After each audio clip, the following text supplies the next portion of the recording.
A prince walks away from a palace at midnight, leaving behind wealth that could buy nations, a wife who adores him, and a newborn son who will never know his father. He carries nothing but questions that burn like acid in his mind. Within hours he will trade silk robes for rags, a comfortable bed for the forest floor, guaranteed meals for the uncertainty of begging. Most people would call this the story of a man losing his sanity. History calls it the birth of one of humanity's most penetrating investigations into the nature of reality itself. What emerged from this radical experiment in human consciousness would not merely offer comfort to the suffering, but would dissect suffering like a master surgeon, revealing its hidden anatomy and precise mechanisms.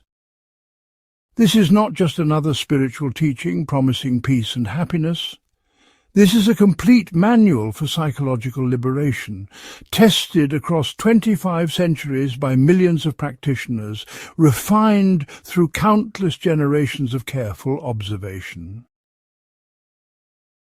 The insights that follow represent perhaps the most systematic analysis of human consciousness ever undertaken. They offer not beliefs to adopt, but experiments to conduct in the laboratory of your own mind. They reveal not what you should think, but how thinking itself operates, how suffering is manufactured, and how the very sense of being a separate self is constructed moment by moment in awareness. Part 1. The Surgical Precision of Awakening. The Buddha's genius lay not in his mystical experiences, but in his ability to analyze those experiences with scientific rigor. Unlike other spiritual teachers who spoke in metaphors and poetry, he dissected consciousness like a skilled anatomist, identifying its component parts and revealing how they function together to create both suffering and liberation. This analytical approach makes Buddhist psychology remarkably practical and verifiable. Every insight can be tested through direct experience. The foundation of this entire system rests on 4 observations so simple they sound almost trivial, yet so profound they can completely restructure how consciousness relates to reality. These are called the 4 Noble Truths, though the word truth is misleading in English. In the original language, the term is closer to noble realities or ennobling insights. They are not beliefs to accept, but realities to investigate and directly perceive. The first noble truth states that life contains dukkha, usually translated as suffering, but encompassing a much broader range of unsatisfactory experience. The Buddha identified this not through pessimism, but through unflinching observation of how consciousness actually operates. He noticed that even pleasant experiences carry within them a subtle undertone of incompleteness, a sense that something is always slightly off, never quite perfect. Consider your experience of eating when hungry. The first few bites bring genuine satisfaction, but notice what happens as the meal continues. The pleasure gradually diminishes until eating becomes mechanical, then uncomfortable if you continue too long. This is not a problem with food or hunger. This is the nature of all conditioned experience. It arises, peaks, and then inevitably declines, leaving consciousness to seek the next source of satisfaction. But the Buddha's analysis goes much deeper than this obvious pattern. He identified 3 distinct levels of dukkha that operate simultaneously in all conscious experience. The first level is dukkha, obvious suffering that everyone recognizes. Physical pain, emotional distress, the agony of losing what you love, the frustration of not getting what you want. This level needs no explanation because it announces itself clearly to consciousness. The second level, viparinama dukkha, is far more subtle and therefore more dangerous. This is the suffering that comes from the impermanent nature of all conditioned phenomena. Every pleasurable experience contains the seeds of its own dissolution. Every moment of happiness is simultaneously a moment moving toward the end of that happiness. This creates a subtle but persistent anxiety that permeates even the most enjoyable experiences. You cannot fully relax into pleasure, because some part of you is already anticipating its loss. Think about falling in love, one of life's most ecstatic experiences. Even in the heights of romantic bliss, there is usually an undercurrent of insecurity. Will this last? What if they change their mind? What if I am not worthy of this love? These anxieties arise not because something is wrong, but because consciousness intuitively recognizes the impermanent nature of all conditioned experience. The more precious something becomes, the more vulnerable you feel to its potential loss. The third level, Sankhara Dukkha, penetrates deepest of all and represents the Buddha's most original psychological insight. This is the suffering that comes from being a conscious entity constantly engaged in the process of becoming. Even when nothing is obviously wrong, even when circumstances are favorable, there remains a fundamental restlessness at the core of ordinary consciousness. This is not neurosis or psychological dysfunction. This is the natural result of consciousness identifying with patterns that are constantly changing. Imagine trying to build a stable sense of identity on quicksand. Every thought you think disappears almost immediately. Every emotion you feel changes into something else. Every sensation in your body is constantly shifting. Your beliefs evolve, your preferences change, your memories fade and distort. Even your physical body replaces nearly all its cells every 7 years. Yet something in consciousness keeps trying to find solid ground in this flux, keeps attempting to establish a permanent reference point in an ocean of change. This constant effort to solidify the fluid creates a persistent underlying tension. The Buddha observed that this third level of suffering is so fundamental to ordinary consciousness that most people do not even recognize it. It operates like background radiation, coloring every experience with a subtle sense of incompleteness. This is why even people with comfortable lives, loving relationships and meaningful work often feel that something essential is missing. This is why achieving long-desired goals often brings less satisfaction than expected. This is why consciousness keeps seeking the next experience, the next achievement, the next solution to the puzzle of existence. But the Buddha's analysis of suffering extends even further into the mechanics of how different types of dukkha interact and reinforce each other. He noticed that consciousness develops elaborate strategies to avoid obvious suffering, but these strategies often increase the more subtle forms. The pursuit of pleasure as an escape from pain creates attachment, which increases vulnerability to the suffering of change. The attempt to build a secure identity creates rigid patterns of thinking and behavior, which increases the suffering of constantly trying to maintain something that is inherently fluid. He also observed that consciousness tends to blame external circumstances for its suffering, leading to endless attempts to rearrange the world rather than understanding the internal mechanisms that create dissatisfaction. People change jobs, relationships, locations, belief systems, thinking that the right external configuration will finally provide lasting contentment. But because the fundamental problem lies in how consciousness relates to experience rather than in the content of experience, these external changes provide only temporary relief before the underlying patterns reassert themselves. The first noble truth also reveals the Buddha's radical departure from other spiritual and philosophical traditions of his time.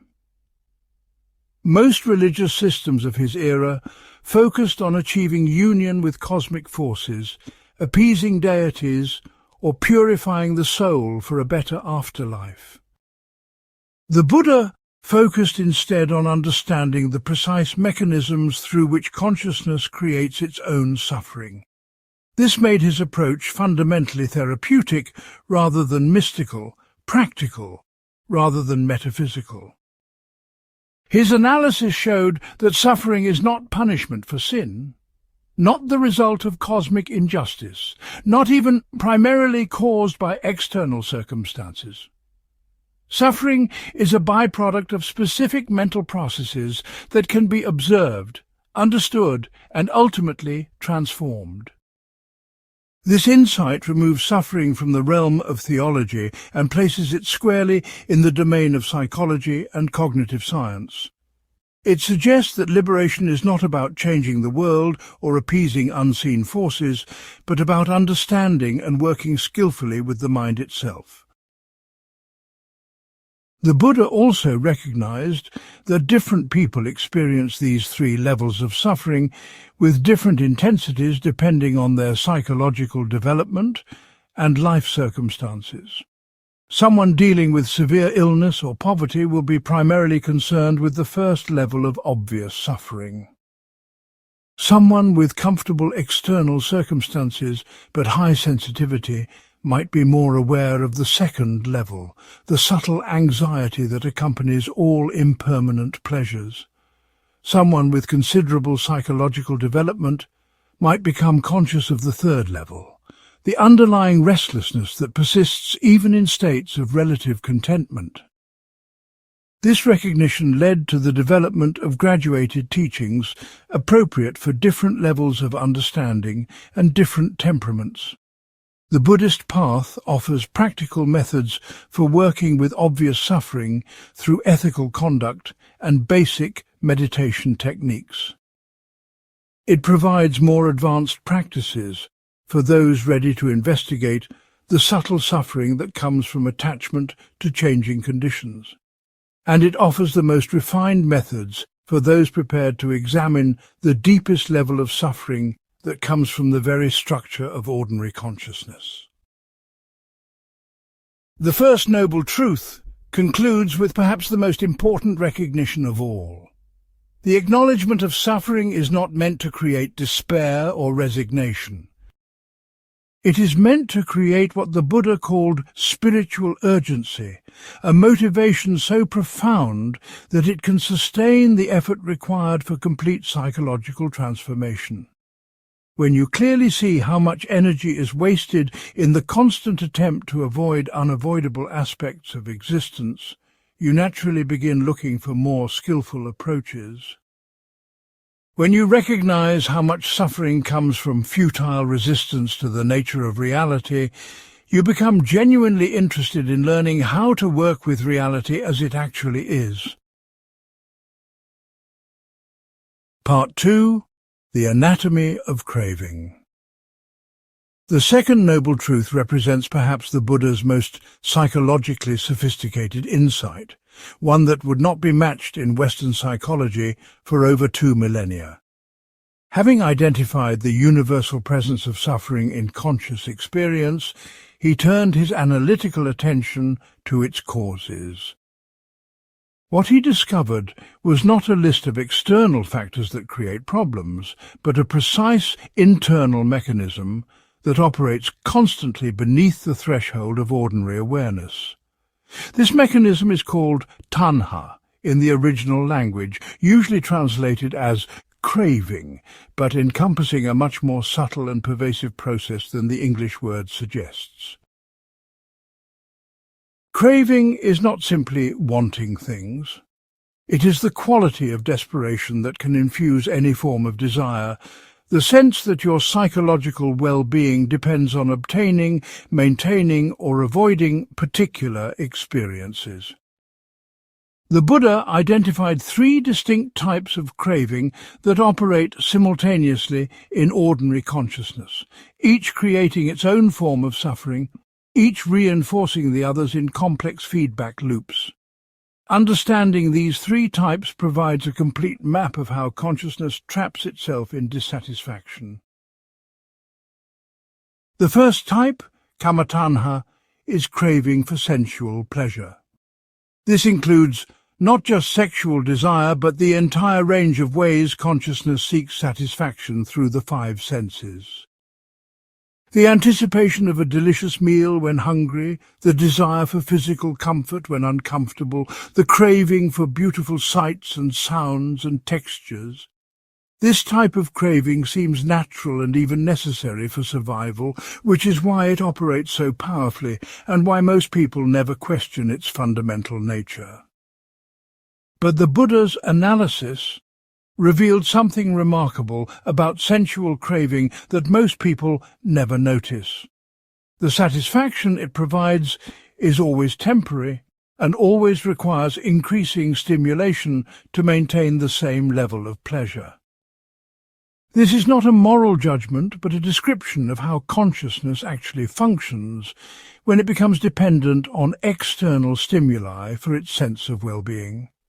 The first taste of chocolate is intensely satisfying, the second slightly less so, the third even less, until continued eating becomes mechanical or even unpleasant. More importantly, sensual craving creates a fundamental dependency relationship between consciousness and external conditions. When you need particular experiences to feel complete, you become psychologically vulnerable to the availability of those experiences. This vulnerability manifests as anxiety when desired experiences are unavailable, as clinging when they are present, and as constant seeking when they are absent. The mind becomes like a drug addict, requiring regular fixes of pleasant experiences to maintain psychological equilibrium. The second type, bhavatanha, is craving for existence or becoming. This operates at a much deeper level than sensual desire and is therefore more difficult to recognize. It manifests as the persistent drive to establish, maintain, and expand a sense of personal identity. The desire to become someone important, to achieve lasting accomplishment, to leave a permanent mark on the world. But it also includes subtler forms, like the need to be right in arguments, the compulsion to defend your opinions, the drive to maintain consistency in your self-image. This type of craving reveals consciousness's desperate attempt to create something permanent out of experiences that are fundamentally impermanent. Every thought you think disappears almost immediately, yet something in the mind keeps trying to build a solid identity out of these vanishing mental events. Every role you play changes depending on circumstances, yet consciousness keeps seeking a stable sense of who you are. Every achievement eventually becomes old news, yet the drive to become something continues unabated. The Buddha observed that craving for existence creates a particular form of psychological suffering that is almost invisible to ordinary consciousness. It manifests as chronic dissatisfaction with the present moment because the present never contains the fully realized identity that craving is seeking to establish. You are always becoming, but never quite arriving at some imagined state of complete selfhood. This creates a persistent sense that real life is always just ahead, that satisfaction will come when you finally become who you are meant to be. The third type, vibhava-tanha, is craving for non-existence or annihilation. This is perhaps the most subtle and therefore most dangerous form of craving because it often masquerades as wisdom or spiritual insight. It manifests as the desire to escape from the difficulties of conscious existence through various forms of numbing, avoiding, or checking out.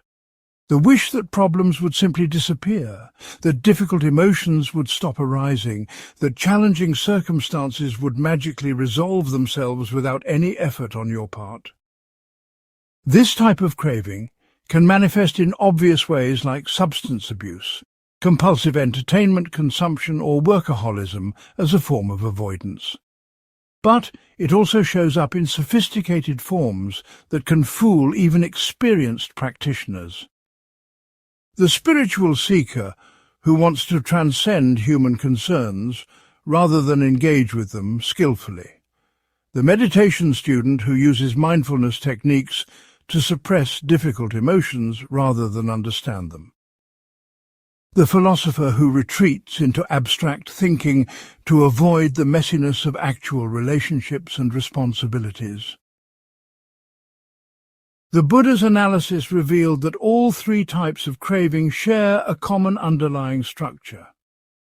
They all involve consciousness projecting its sense of well-being onto something other than present moment awareness itself.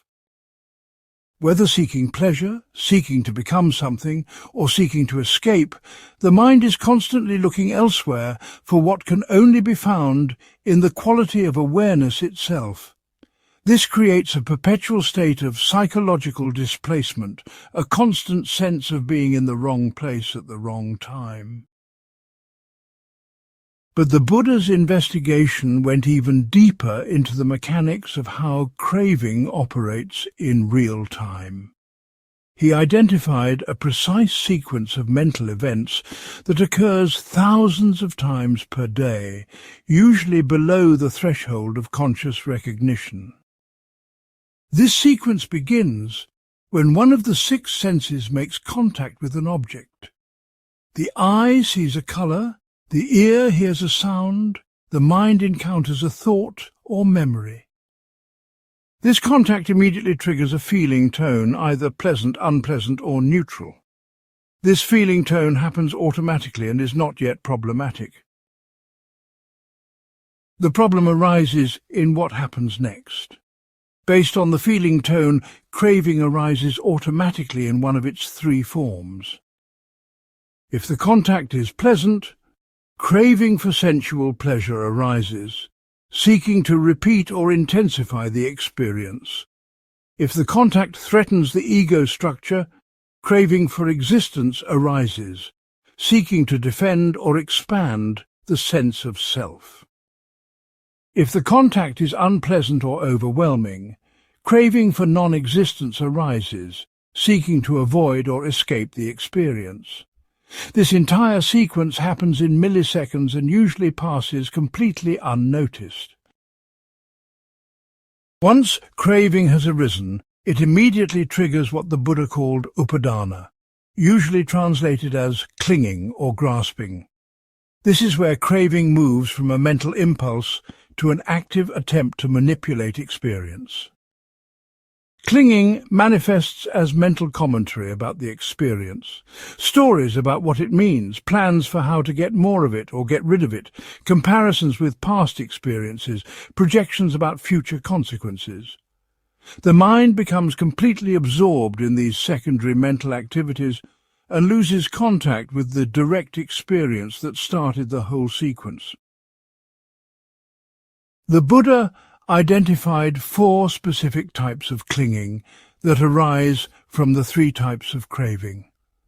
Clinging to sensual pleasures, which includes not just physical desires, but the entire range of ways the mind grasps after pleasant experiences.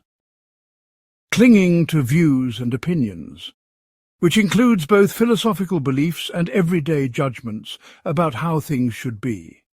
Clinging to rules and practices, which includes rigid adherence to moral codes, spiritual techniques, or behavioral patterns.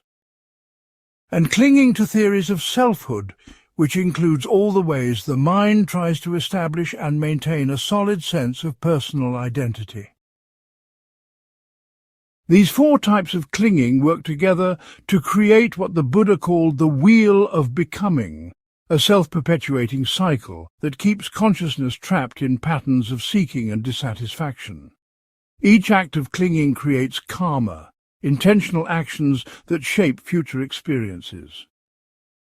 These karmic formations then influence how consciousness encounters new experiences, predisposing it to certain types of craving and clinging. This creates a feedback loop where past clinging influences present perception, which triggers new craving, which creates new clinging, which influences future perception, and so on indefinitely. The Buddha's analysis also revealed why attempts to satisfy craving through getting what you want are ultimately futile. Craving is not actually about the objects it seems to seek. It is about consciousness's attempt to establish a sense of security and completeness through controlling experience. But experience by its very nature cannot be controlled because it is constantly changing. This means that craving is structurally designed to fail, like trying to grasp water with your hands or pin down a shadow. The harder you try, the more elusive satisfaction becomes. Even more problematically, every act of craving strengthens the neural pathways and mental habits that generate more craving. Indulging sensual desires increases sensual desire. Fighting to maintain or improve your self-image increases identification with that self-image. Avoiding difficult experiences increases the fear of difficult experiences. Craving literally feeds on itself, growing stronger through both satisfaction and frustration. This is why people can achieve everything they thought they wanted and still feel fundamentally dissatisfied. The second noble truth concludes with a radical reframe of what it means to take responsibility for your own experience. Most therapeutic and spiritual approaches focus on changing external circumstances, processing past traumas, or developing better coping strategies. The Buddha's approach focuses instead on understanding the precise moment-to-moment mechanics through which consciousness creates its own suffering. This shifts attention from what is happening to how you are relating to what is happening. It reveals that freedom lies not in getting the right experiences, but in discovering a way of engaging with any experience that does not depend on that experience being different than it is. Part 3. The promise of complete liberation. The third noble truth represents the most audacious claim in the history of human psychology. The suffering that seems so inevitable, so woven into the fabric of conscious existence, can actually end completely. Not temporarily, not partially, not through achieving perfect external circumstances, but through a fundamental transformation in the very structure of how consciousness operates. This state of complete liberation is called nirvana, a word that has been so misunderstood in popular culture that its original meaning has been almost completely obscured. Nirvana literally means extinguishing or blowing out, like a candle flame being extinguished by a gentle breath. What gets extinguished is not consciousness itself, but the compulsive mental processes that keep consciousness trapped in cycles of craving and dissatisfaction.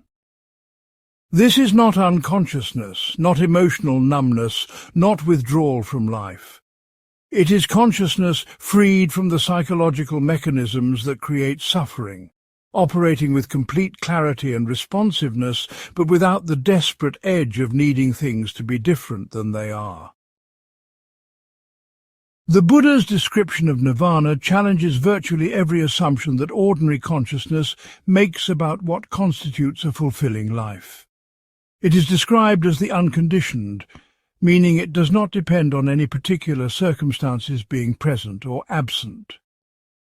It is called the deathless, not because the body becomes immortal, but because the sense of psychological death that comes from constant becoming and unbecoming has ended. It is referred to as the ultimate security, not because external threats disappear, but because the internal vulnerability that makes threats threatening has been resolved. But the Buddha's analysis of liberation goes far beyond poetic descriptions into precise psychological territory. He identified exactly what changes when consciousness is freed from the mechanisms of craving and exactly what remains unchanged. The six senses continue to operate normally, bringing information about sight, sound, smell, taste, touch, and mental phenomena. Pleasant and unpleasant feeling tones continue to arise in response to sensory contact. The body continues to have its needs, preferences continue to exist, practical decisions still need to be made. What disappears is the compulsive reactivity that usually follows these natural processes. In the liberated consciousness, pleasant experiences are appreciated without grasping, unpleasant experiences are acknowledged without resistance, and neutral experiences are met with equanimity. Preferences exist, but they remain light and workable rather than becoming sources of psychological suffering. You can want something without needing it for your emotional survival. You can dislike something without being driven to change it. You can engage fully with whatever circumstances arise without your well-being depending on those circumstances being different than they are.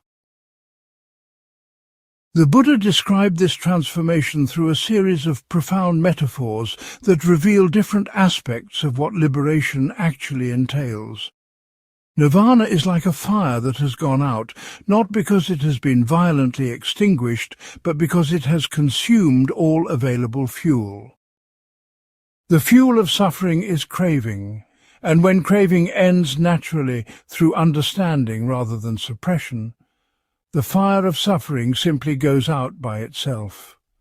There is no violence in this process, no forcing, no struggle against natural mental processes. It is more like watching a fever break than like winning a battle. Nirvana is also described as crossing to the further shore of a great river. The near shore represents ordinary consciousness trapped in cycles of seeking and dissatisfaction. The far shore represents consciousness freed from these cycles. The river itself represents the spiritual path, the systematic process of training that makes this crossing possible. Once you have crossed, you do not need to carry the raft that brought you across, but neither do you forget the skills you developed in the crossing. Liberation includes and transcends the path that led to it. Perhaps most importantly, nirvana is described as the cessation of becoming. This points to the ending of consciousness's compulsive drive to establish and maintain a sense of separate selfhood.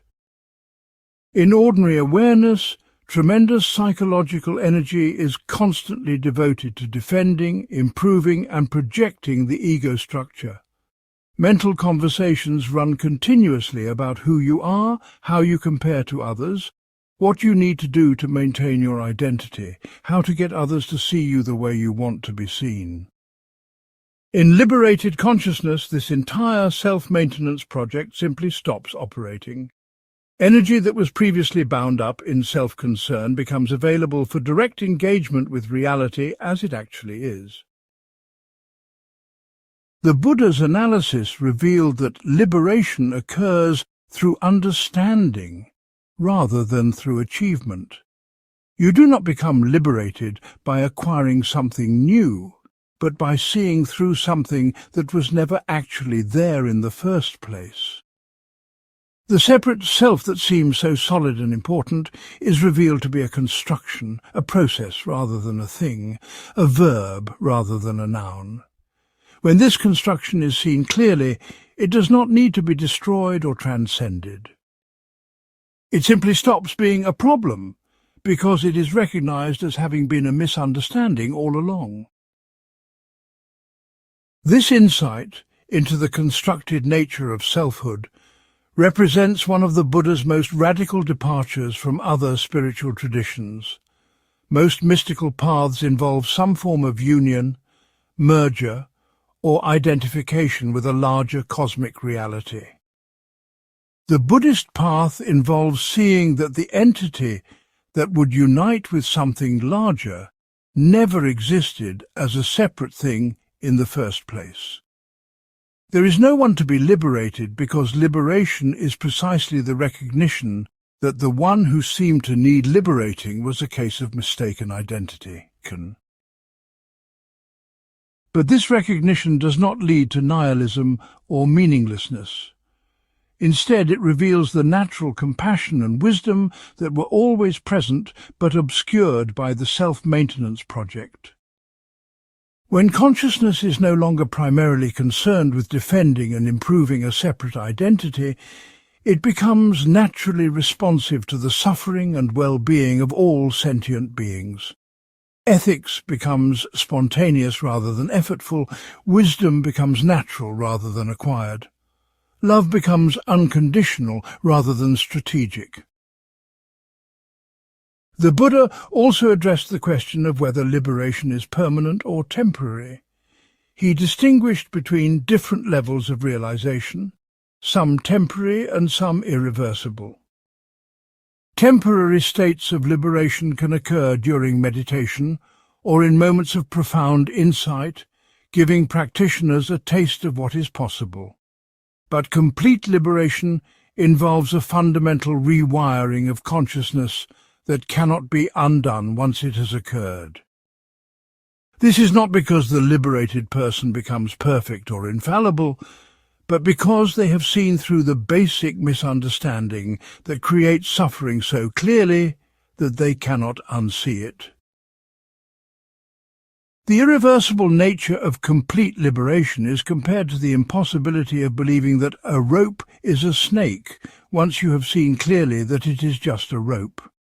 You might still have momentary startled reactions if you encounter the rope unexpectedly in dim light, but these reactions no longer carry the weight of genuine belief. Similarly, the liberated consciousness might still have momentary preferences, emotional reactions, or physical discomforts, but these no longer create the secondary suffering that comes from resistance and craving. They are experienced as natural phenomena arising and passing in awareness rather than as problems that require solving. The Buddha's teaching on liberation also addresses what happens to motivation and engagement with life after the driving force of craving has ended. Many people assume that without the energy of desire, life would become flat, boring, or purposeless. But the Buddha's description suggests exactly the opposite. When consciousness is no longer bound up in the project of self-maintenance, it becomes available for much more creative and spontaneous engagement with whatever circumstances arise. Actions arise from wisdom and compassion rather than from compulsion and neediness, making them far more effective and satisfying. The third noble truth concludes with the recognition that liberation is not a reward for good behavior or a gift from external forces, but the natural result of understanding how suffering is created and systematically removing its causes. This makes the entire Buddhist path fundamentally empirical rather than faith-based. Every step can be verified through direct experience. Every insight can be tested through practical application. Every claim can be investigated through careful observation of your own mind. Liberation is not something you hope for in the future, but something you can glimpse and develop in the present moment through understanding what is actually happening in consciousness right now. Part 4. The technology of transformation. The fourth noble truth presents the most sophisticated system of psychological training ever developed, a comprehensive methodology for transforming consciousness that has been tested and refined across 25 centuries of practical application. This is called the Noble Eightfold Path, though the word path can be misleading in English because it suggests a linear progression from point A to point B. In reality, these 8 factors represent different aspects of a single, integrated way of living, each supporting and being supported by all the others. Together they constitute what might be called a technology of liberation, a precise set of tools for working skillfully with the mind. The 8 factors are traditionally organized into 3 groups that address different dimensions of human experience. The wisdom group includes right understanding and right intention, which provide the intellectual and motivational foundation for the entire path. The ethical conduct group includes right speech, right action, and right livelihood, which create the behavioral conditions necessary for deep psychological work.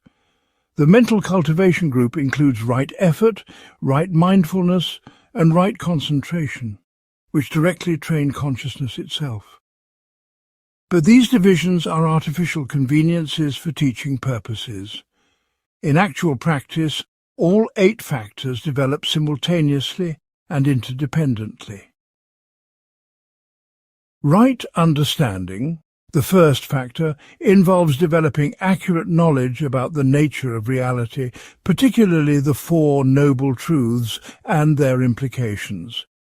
But this is not merely intellectual understanding like memorizing facts for a test. Right understanding means seeing directly how suffering is created through your own mental processes, recognizing the impermanent nature of all conditioned phenomena, and understanding the constructed nature of personal identity. This level of understanding can only be developed through sustained investigation of your own experience, combined with careful study of those who have walked this path before.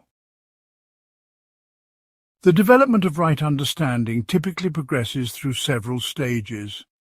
It begins with theoretical knowledge, learning the basic framework of Buddhist psychology through study and reflection. This theoretical foundation then needs to be verified through direct observation of your own mental processes. You begin to notice how craving actually operates in real time, how attachment creates vulnerability, how identification with thoughts and emotions creates suffering. Eventually, if practice is sustained, this understanding becomes intuitive and immediate rather than requiring conscious analysis. You simply see reality clearly without needing to think about what you're seeing. Right intention, the second factor, involves cultivating the proper motivation for engaging in this work. The Buddha identified 3 specific intentions that support liberation: renunciation, goodwill, and harmlessness. Renunciation does not mean rejecting the world, but developing the wisdom to distinguish between what is actually worth pursuing and what only appears to be worth pursuing. It means recognizing that true satisfaction cannot be found through accumulating experiences, achievements, or external validation. This recognition naturally leads to a simplification of desires and a focus on what genuinely contributes to well-being. Goodwill involves cultivating genuine care for the welfare of all beings, including yourself. This is not manufactured kindness or moral obligation, but the natural result of understanding how interconnected everything is. When you see clearly that your well-being and the well-being of others are intimately connected, caring for others becomes a form of enlightened self-interest. Harmlessness flows naturally from goodwill, manifesting as the intention to avoid actions that cause unnecessary suffering to yourself or others. This includes obvious forms of harm like violence and deception, but also subtle forms like gossip, manipulation, and passive aggression. Right speech, the third factor, addresses how you use language both externally and internally. External right speech involves avoiding lying, harsh language, gossip and idle chatter, while cultivating truthfulness, kindness, meaningful communication, and helpful silence. But the Buddha's analysis goes much deeper into how speech affects consciousness itself. Every word you speak reinforces certain neural pathways and mental habits. Complaining strengthens the tendency to focus on problems.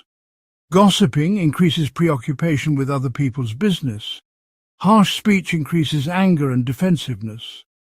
Conversely, speaking truthfully strengthens clarity, speaking kindly increases compassion, speaking meaningfully develops wisdom. Internal right speech, the quality of your mental commentary, may be even more important than external speech. The average human mind generates thousands of words per day in the form of internal dialogue, judgment, planning, and commentary. This internal speech shapes your perception of reality moment by moment, creating the lens through which you interpret everything that happens. Learning to observe and gradually refine your internal speech patterns is one of the most practical aspects of the Buddhist path. This does not mean suppressing thoughts, but developing the ability to recognize unhelpful mental commentary and gently redirect attention toward more skillful ways of relating to experience. Right action, the fourth factor, involves aligning your behavior with wisdom and compassion. The Buddha identified specific actions to avoid: killing, stealing, sexual misconduct, intoxication, and lying. But right action goes far beyond following rules to include developing sensitivity to the consequences of all your behaviors. Every action creates karmic results, shaping both your internal mental states and your external circumstances. Right action means choosing behaviors that support greater freedom, wisdom, and compassion, while avoiding behaviors that increase suffering, confusion, and selfishness. The practice of right action requires developing what might be called ethical sensitivity, the ability to sense the subtle effects of your choices on your own consciousness and on the well-being of others.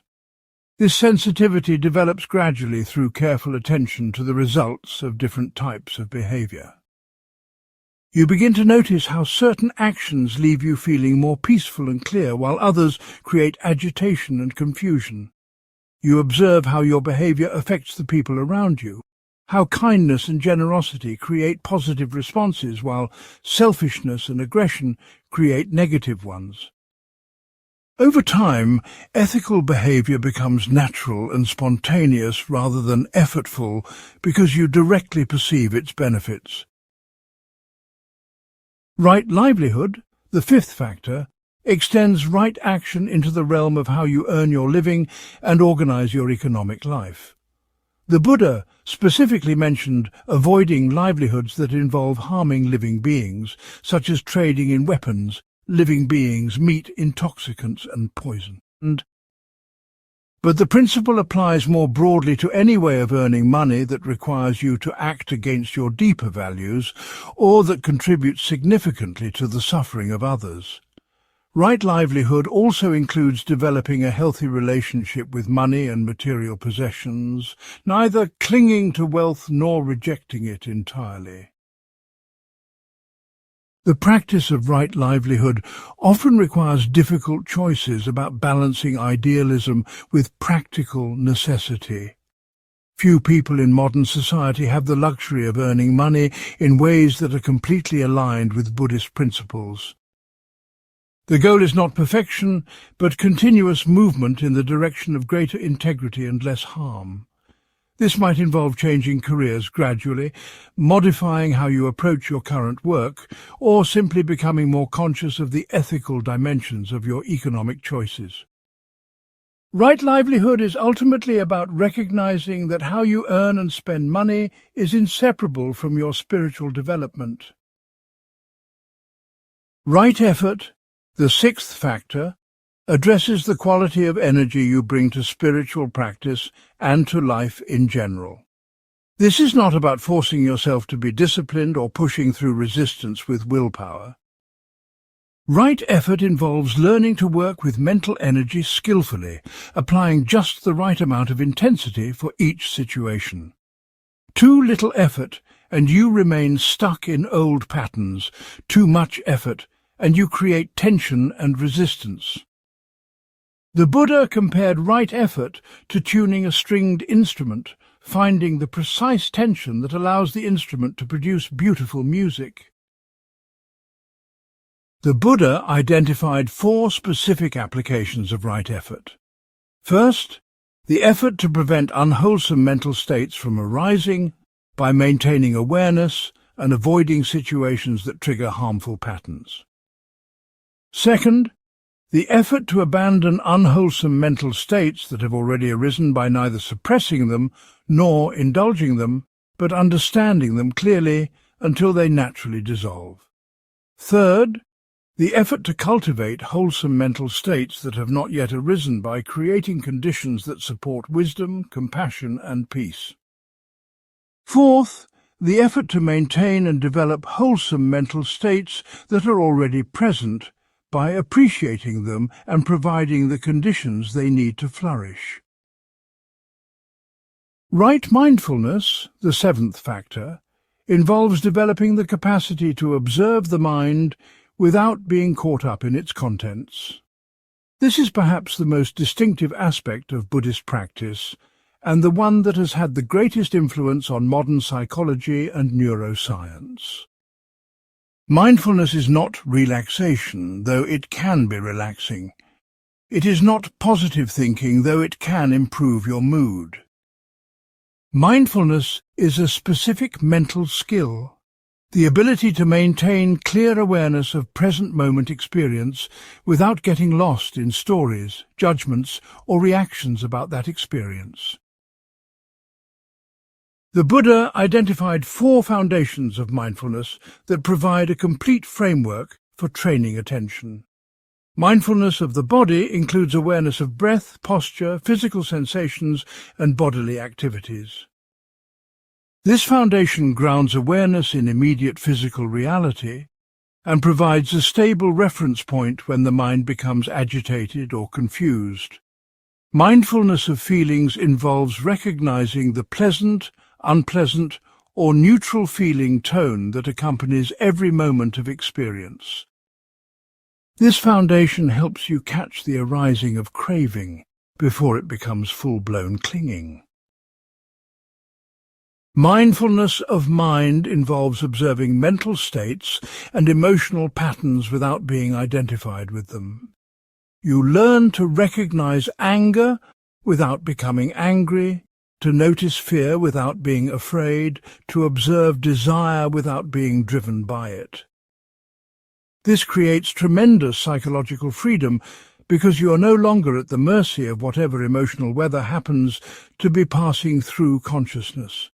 Mindfulness of phenomena involves observing how all experiences arise and pass away according to natural laws rather than according to personal preference. This foundation develops deep acceptance of the way things actually are rather than the way you want them to be. Right concentration, the 8th factor, involves training the mind to rest in states of profound stability and clarity. This is not about spacing out or becoming unconscious, but about developing the capacity to sustain attention on a single object for extended periods without distraction or dullness. The Buddha described a series of increasingly refined concentrative states called jhanas, each characterized by specific qualities of peace, joy, and mental unification. These states are not ends in themselves, but powerful tools for developing insight and understanding. The cultivation of concentration typically begins with focusing attention on a simple object like the breath or a visual image. At first, the mind wanders constantly, and maintaining focus for even a few seconds requires considerable effort. Gradually, with consistent practice, the mind becomes more stable and attention more refined. As concentration deepens, you begin to experience states of profound peace and clarity that reveal the natural potential of consciousness when it is not scattered and agitated. These concentrated states provide both a refuge from the chaos of ordinary mental activity and a platform for investigating the nature of reality with unprecedented clarity. The Noble Eightfold Path represents a complete education in human consciousness, addressing every aspect of mental, emotional, and behavioral functioning. Unlike many spiritual systems that focus primarily on beliefs or practices, Buddhism provides practical methods for transforming the entire structure of how you relate to experience. The path is simultaneously profound enough to occupy a lifetime of investigation and practical enough to provide immediate benefits for anyone willing to experiment with its methods. Most importantly, every aspect of the path can be verified through direct experience, making Buddhism fundamentally empirical rather than faith-based. Part 5. The Mirage of Personal Identity. Perhaps no aspect of Buddhist psychology is more revolutionary or more difficult to grasp than its analysis of personal identity. What you take to be yourself, the sense of being a continuous, separate entity moving through time, is revealed to be a construction, a process rather than a thing, a verb rather than a noun. This insight, called anatta or not-self, represents one of the Buddha's most original contributions to human understanding, and one of the most practically transformative recognitions available to consciousness. It does not mean you do not exist, but that you exist very differently than you imagine you do. The Buddha's investigation into the nature of selfhood began with a simple but profound question. If there is a self, where exactly is it? This is not a philosophical question, but an empirical investigation that anyone can conduct. When you look for this self that seems so obvious and important, what do you actually find? Is it in your body? Your body is constantly changing, replacing nearly all its cells every 7 years, yet you maintain a sense of being the same person. Is the self in your thoughts? Thoughts arise and disappear constantly, and the content of your thinking changes dramatically depending on circumstances, yet something seems to remain constant. Perhaps the self is in your emotions or personality traits, but these too are constantly shifting depending on your mood, health, social situation, and life experiences. The person you are when tired is different from the person you are when well rested. The person you are with your family is different from the person you are with strangers. The person you were 10 years ago had different opinions, preferences and concerns than the person you are today. Yet through all these changes, something maintains the sense of being a continuous identity. What is this something, and where exactly can it be found? The Buddha's analysis revealed that what we call the self is actually a dynamic process involving 5 constantly changing components called the 5 aggregates. These aggregates are form, sensation, perception, mental formations, and consciousness. Form includes the physical body and all material aspects of existence. Sensation refers to the immediate feeling tone that arises when consciousness makes contact with any object through the 6 senses. Perception involves the recognition and interpretation of sensory and mental data. Mental formations include all the complex mental processes like thoughts, emotions, intentions, and psychological patterns. Consciousness refers to the basic knowing quality that makes experience possible. These 5 aggregates are constantly arising, changing, and dissolving in response to conditions. In every moment, millions of microprocesses are occurring as the aggregates interact with each other and with environmental conditions. What creates the illusion of a separate, continuous self is the mind's tendency to create a story of coherence and permanence out of this constant flux. It is like watching a movie and forgetting that what appears to be smooth motion is actually thousands of still frames projected in rapid sequence. The sense of being a solid, continuous self is a perceptual construction, not a fundamental reality. But the Buddha's analysis goes even deeper into the mechanics of how this construction occurs. He identified a specific psychological process that operates continuously to maintain the illusion of selfhood. This process involves consciousness constantly identifying with whatever is arising in awareness and claiming it as me or mine. When a thought arises, there is an immediate sense that this is my thought. When an emotion appears, it becomes my emotion. When a sensation occurs, it is experienced as happening to me. This constant process of identification and appropriation creates the sense of being a central owner of experience. The problem with this identification process is that it creates a fundamental contradiction at the heart of consciousness. You identify with things that are constantly changing as if they were permanent. You claim ownership of processes that are actually impersonal. You treat conditioned phenomena as if they constituted an unconditioned self. This creates a persistent sense of insecurity because you are trying to build a stable identity out of inherently unstable materials. It is like trying to construct a solid building on quicksand or create a permanent sculpture out of flowing water. The harder you try to solidify the sense of self, the more unstable and anxiety-provoking it becomes. The Buddha used a powerful analogy to illustrate this predicament. Imagine trying to grasp water with your hands. The tighter you squeeze, the more water escapes between your fingers. The same is true with the attempt to establish a solid sense of personal identity. The more desperately consciousness grasps after selfhood, the more elusive and problematic that selfhood becomes. This is why people can have everything they thought they needed to be happy and still feel fundamentally insecure. The problem is not with what they have or lack, but with the entire project of trying to create security through identification with changing conditions. The recognition of not-self does not happen through philosophical reasoning alone, though intellectual understanding can prepare the ground. It typically occurs through sustained meditative investigation that reveals the constructed nature of personal identity through direct observation.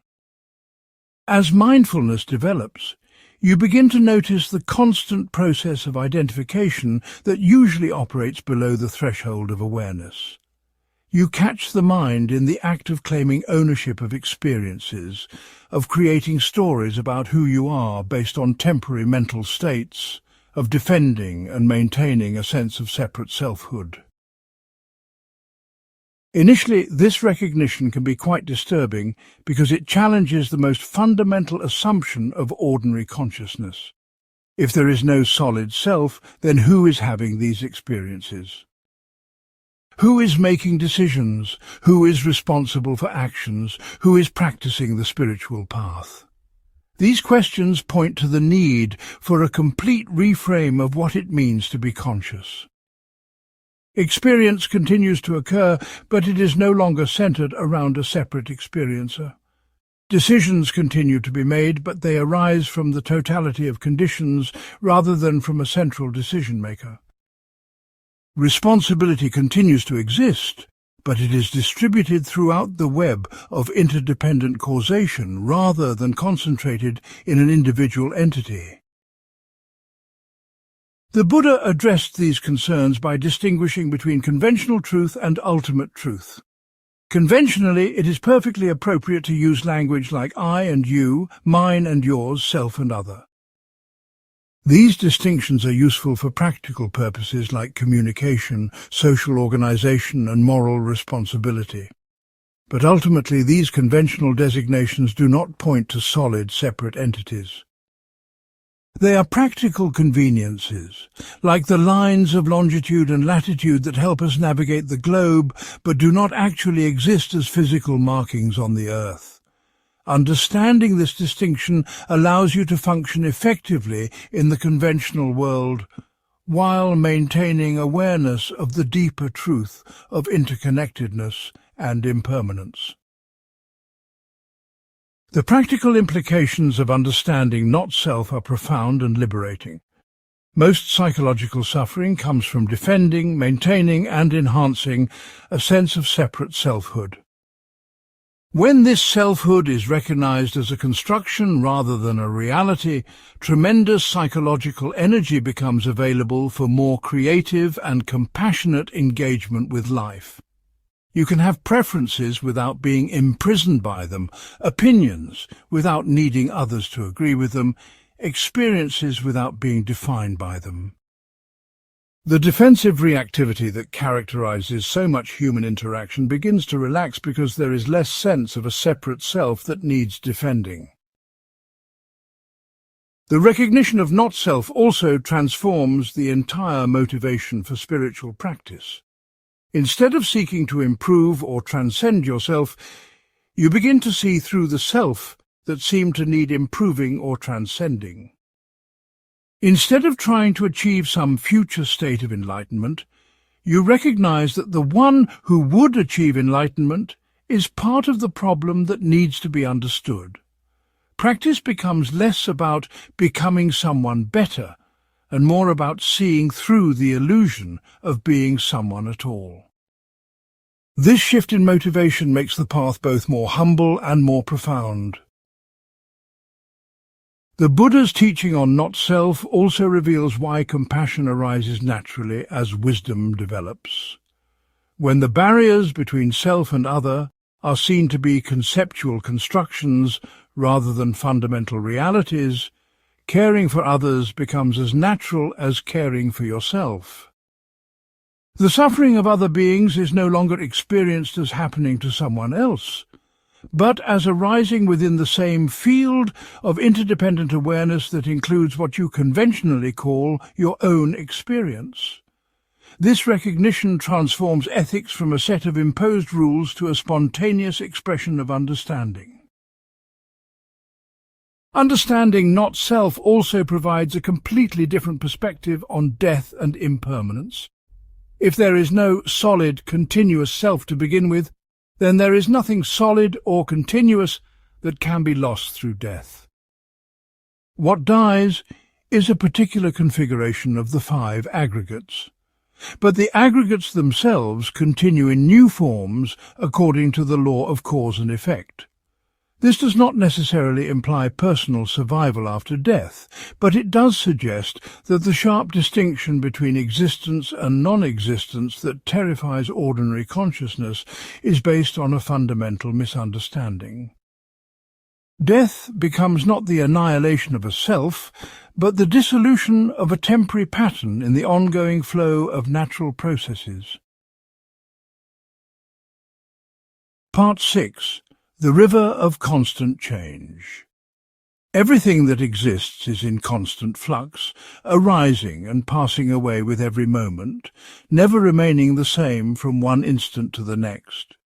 This insight into universal impermanence, called anicca in the original language, represents one of the Buddha's most fundamental observations about the nature of reality. Yet despite its obviousness when pointed out, impermanence remains one of the most difficult truths for consciousness to fully accept and integrate. The mind's resistance to acknowledging constant change creates much of the suffering that characterizes ordinary human experience. The Buddha's investigation into impermanence began with careful observation of his own direct experience. Every breath has a beginning, middle, and end. Every thought arises from nothing, exists for a brief moment and dissolves back into nothing. Every emotion has an identifiable arising, a period of intensity, and a natural dissolution. Every physical sensation appears, changes quality and intensity, and eventually disappears. Even the most persistent mental states, like depression or chronic anxiety, are actually composed of countless micro-moments of arising and passing away when observed with sufficient precision. This universal characteristic of arising and passing away applies not just to obvious things like thoughts and emotions, but to everything that can be experienced.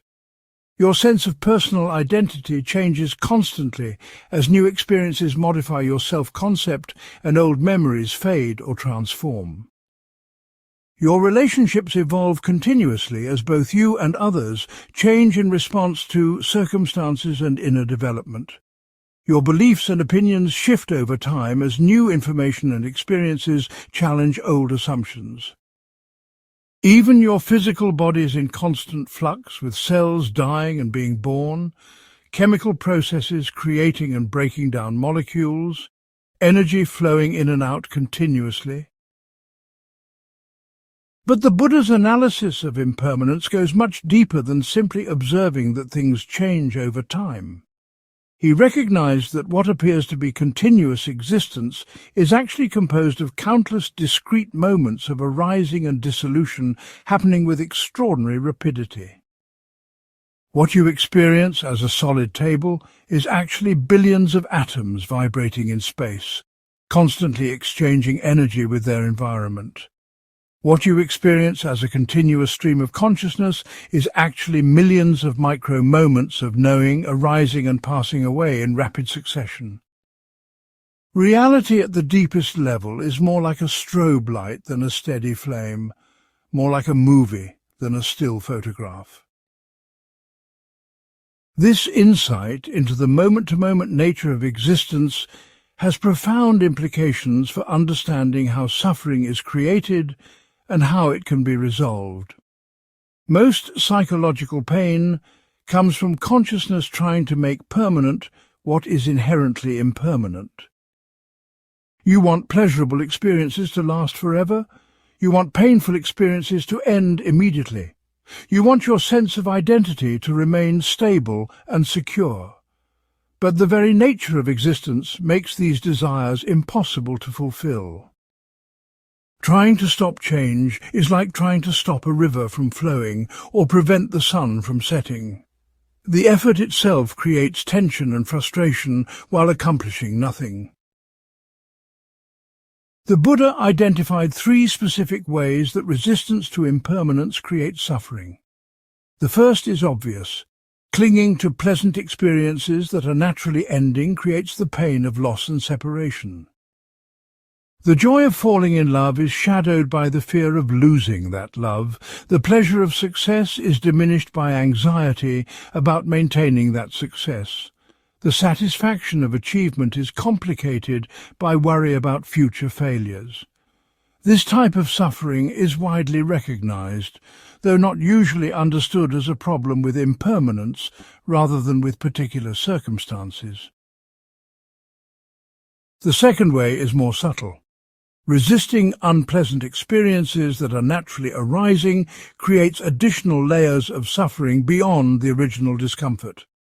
Physical pain becomes emotional anguish when accompanied by thoughts like "this should not be happening" or "when will this end?" Difficult emotions like sadness or fear become psychological problems when consciousness fights against them rather than allowing them to follow their natural course of arising and dissolving. The resistance creates tension, the tension creates more resistance, and what might have been a brief passing cloud becomes a persistent storm. The third way is the most subtle and therefore the most pervasive. The constant background anxiety that comes from existing as a conscious being in a world where nothing remains stable. Even when things are going well, there is an underlying sense of insecurity because consciousness knows intuitively that current conditions will not last. This creates a persistent feeling of walking on thin ice, never being able to fully relax because change could occur at any moment. This type of suffering is so fundamental to ordinary consciousness that most people mistake it for a basic fact of existence rather than recognizing it as the result of resistance to the natural flow of change. The Buddha's approach to working with impermanence is neither resignation nor denial, but what might be called radical acceptance. This means learning to align consciousness with the natural flow of change rather than fighting against it. Radical acceptance does not mean becoming passive or fatalistic, but developing the wisdom to distinguish between what can be skillfully influenced and what must be allowed to follow its natural course. You can make efforts to create conditions that support your well-being, but you cannot control the outcomes of those efforts because outcomes depend on countless factors beyond your influence. The practice of accepting impermanence typically develops through stages. Initially, there is intellectual acknowledgement that things change, but little emotional integration of this understanding. You know that pleasant experiences will end, but you still suffer when they do. You understand that difficult times will pass, but you still resist them when they arise.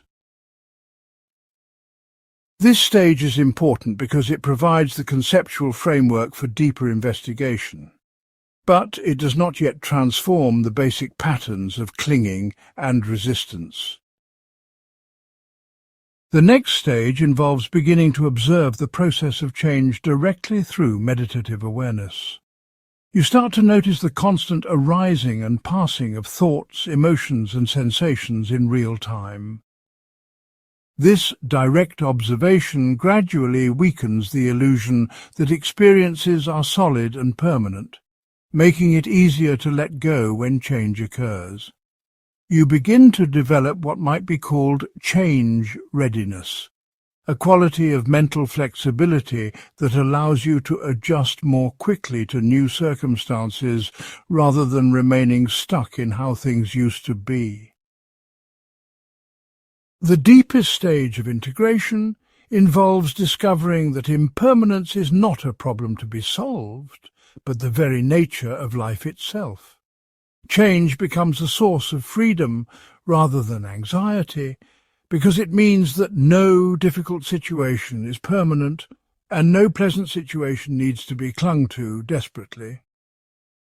You begin to appreciate the freshness and creativity that constant change makes possible, recognizing that a world without impermanence would be static, boring, and ultimately lifeless.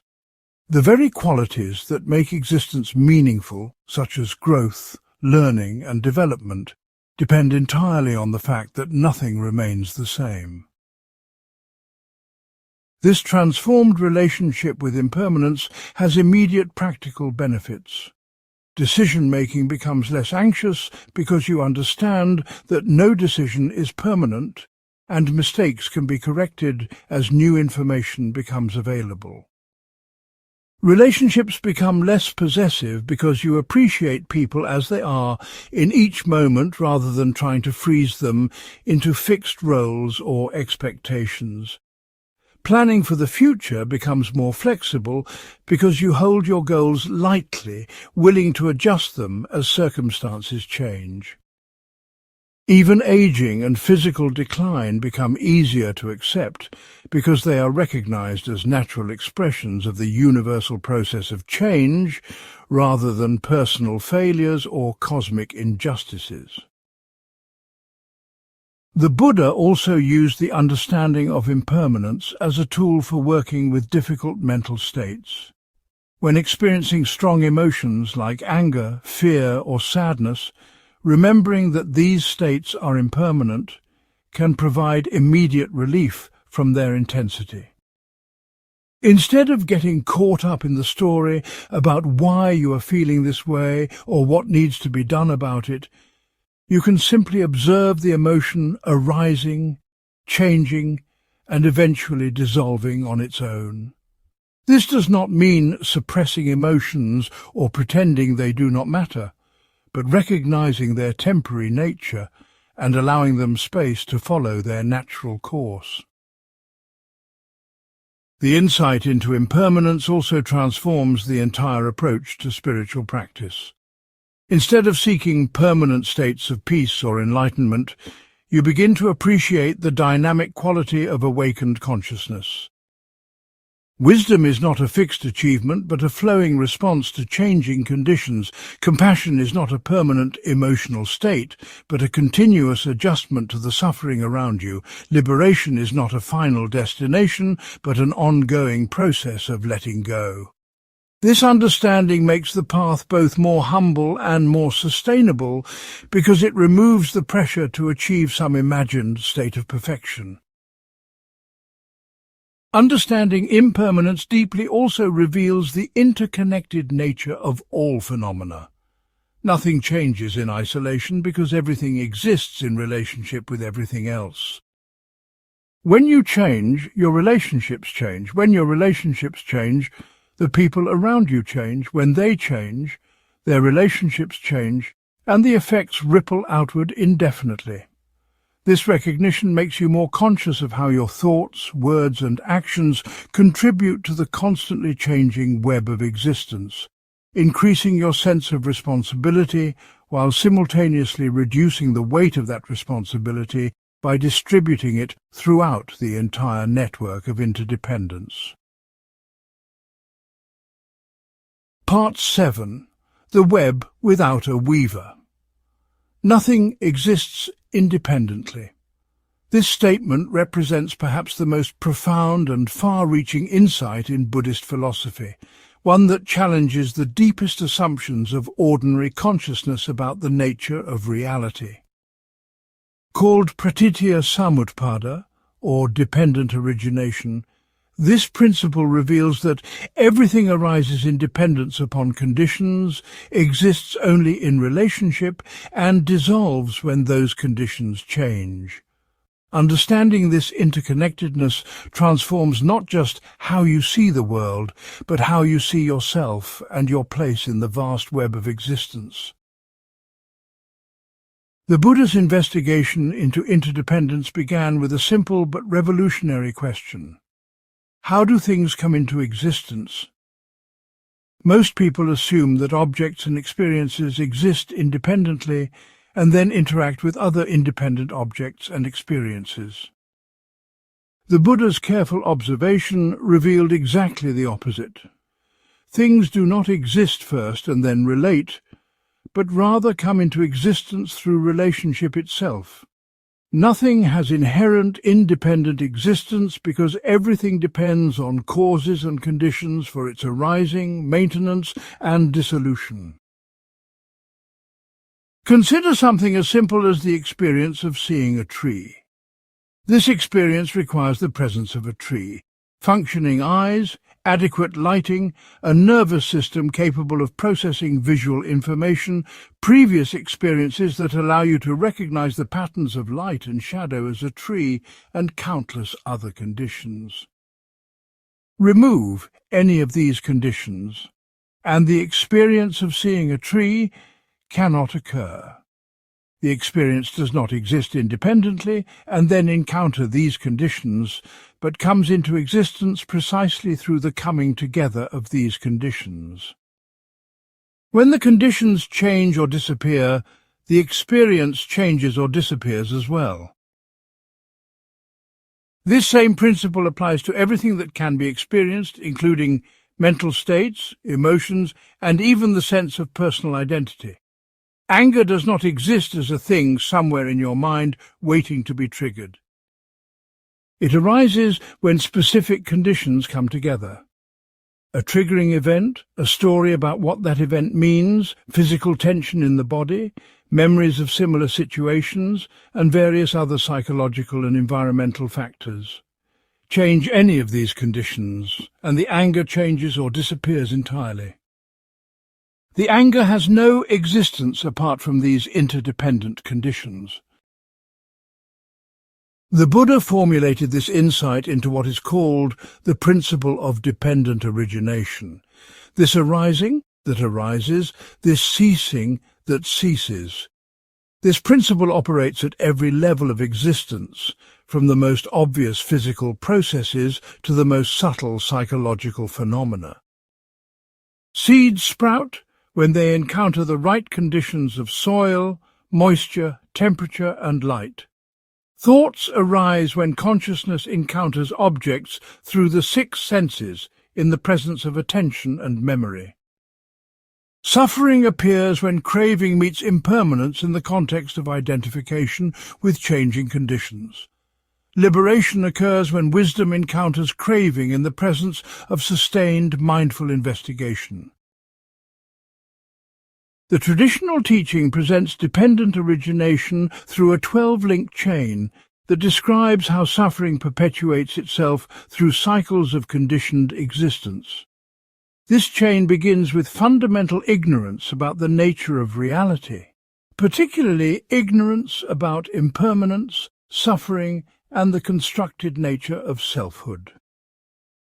This ignorance creates karmic formations, intentional actions based on misunderstanding that shape future experiences.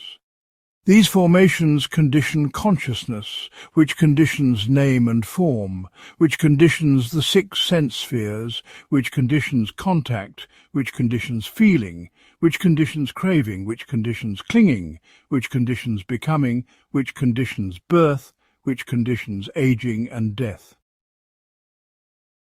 While this traditional formulation can seem abstract, it describes psychological processes that occur thousands of times per day. Every moment of unconscious reactivity strengthens mental patterns that shape how you perceive and respond to future situations. Every act of craving reinforces the neural pathways that generate more craving. Every moment of resistance increases the tendency toward resistance. Every instance of identification with thoughts and emotions makes that identification more automatic and compelling.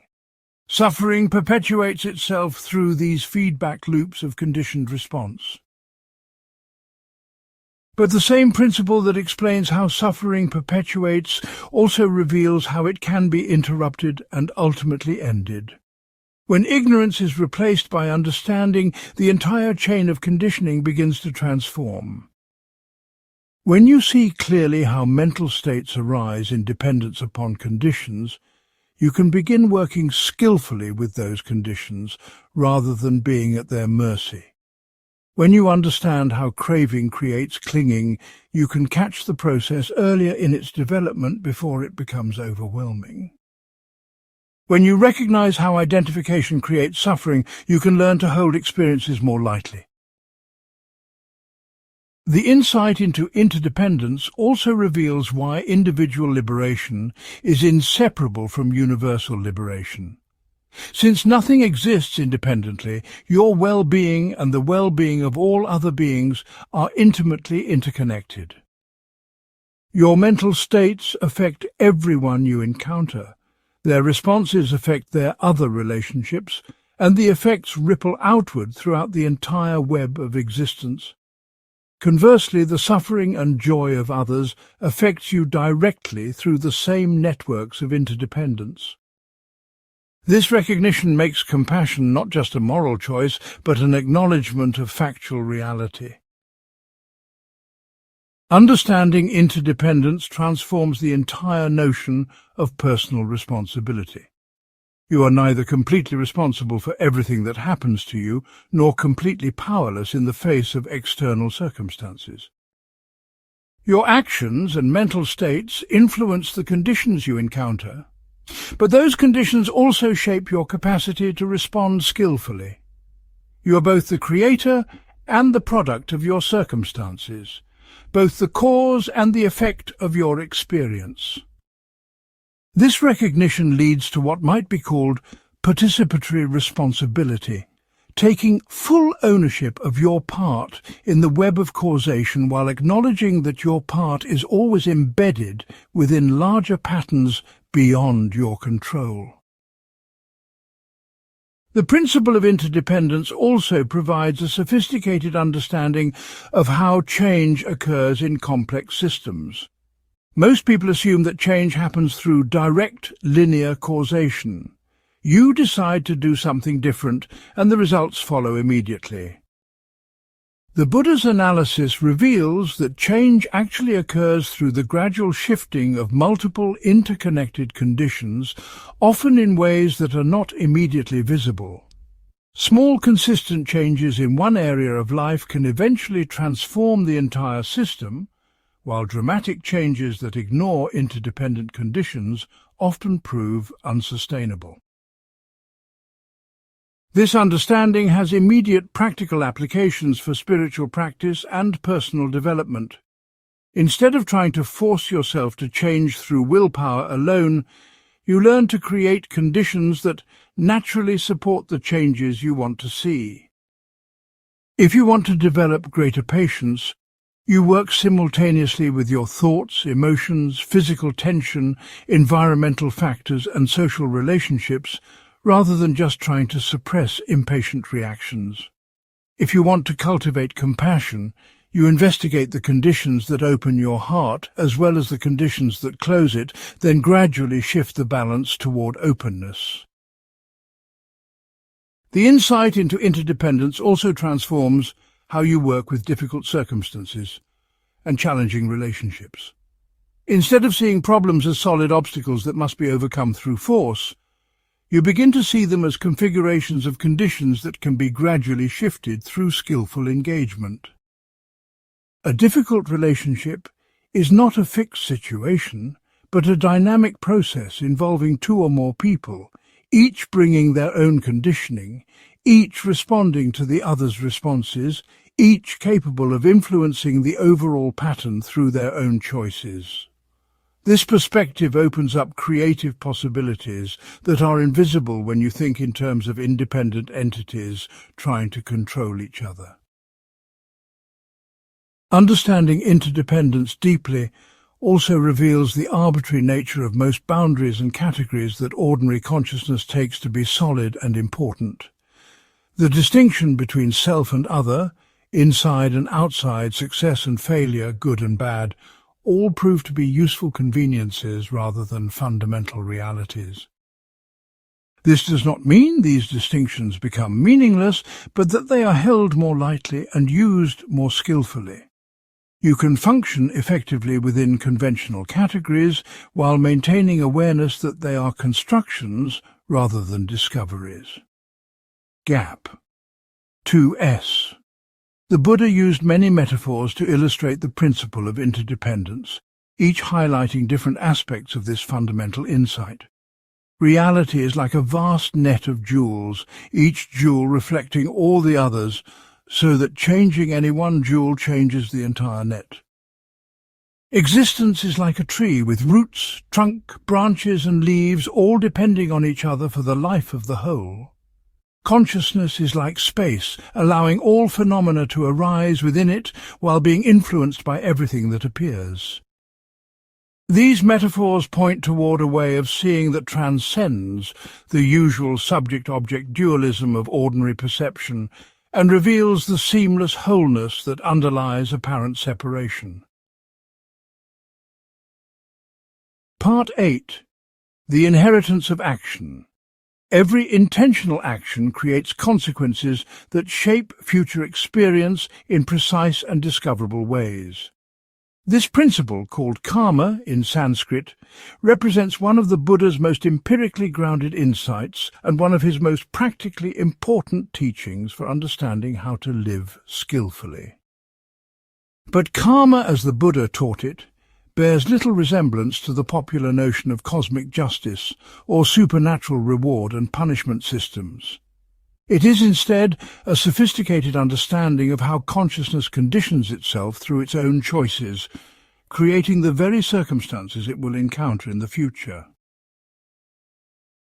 The word karma literally means action, but the Buddha's analysis focuses specifically on intentional action, choices made with conscious volition rather than purely instinctive or reflexive responses. Every moment of deliberate thought, every word spoken with conscious intent, every behavior chosen from among alternatives creates karmic formations that influence how consciousness will perceive and respond to future situations. These formations operate like seeds planted in the field of consciousness, remaining dormant until the right conditions arise for them to ripen into experience. Understanding this process provides a precise method for taking responsibility for your own spiritual development and psychological well-being.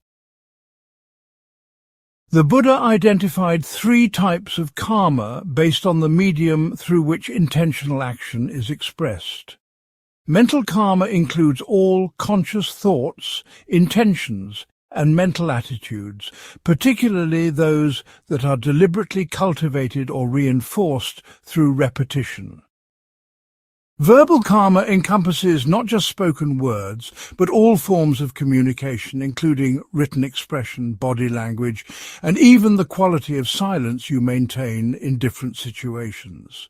Physical karma involves all bodily actions performed with conscious intent, from obvious behaviors like helping or harming others, to subtle actions like how you hold your posture or the care with which you handle objects. But the Buddha's analysis goes much deeper than simply cataloguing different types of action. He recognized that the karmic power of any action depends not primarily on its external form, but on the mental states that motivate it. The same external behavior can create completely different karmic results depending on whether it arises from greed, hatred, and delusion, or from generosity, loving kindness, and wisdom. Giving money to charity creates positive karma when motivated by genuine compassion, but can create negative karma when motivated by desire for recognition or tax benefits. Speaking truthfully creates beneficial results when intended to help others understand reality clearly, but can create harmful results when used as a weapon to hurt someone with painful facts. This emphasis on motivation reveals that karma is fundamentally about the development of consciousness rather than external reward and punishment. Every intentional action strengthens the mental patterns that created it, making similar intentions more likely to arise in the future. Acts of kindness increase your capacity for kindness.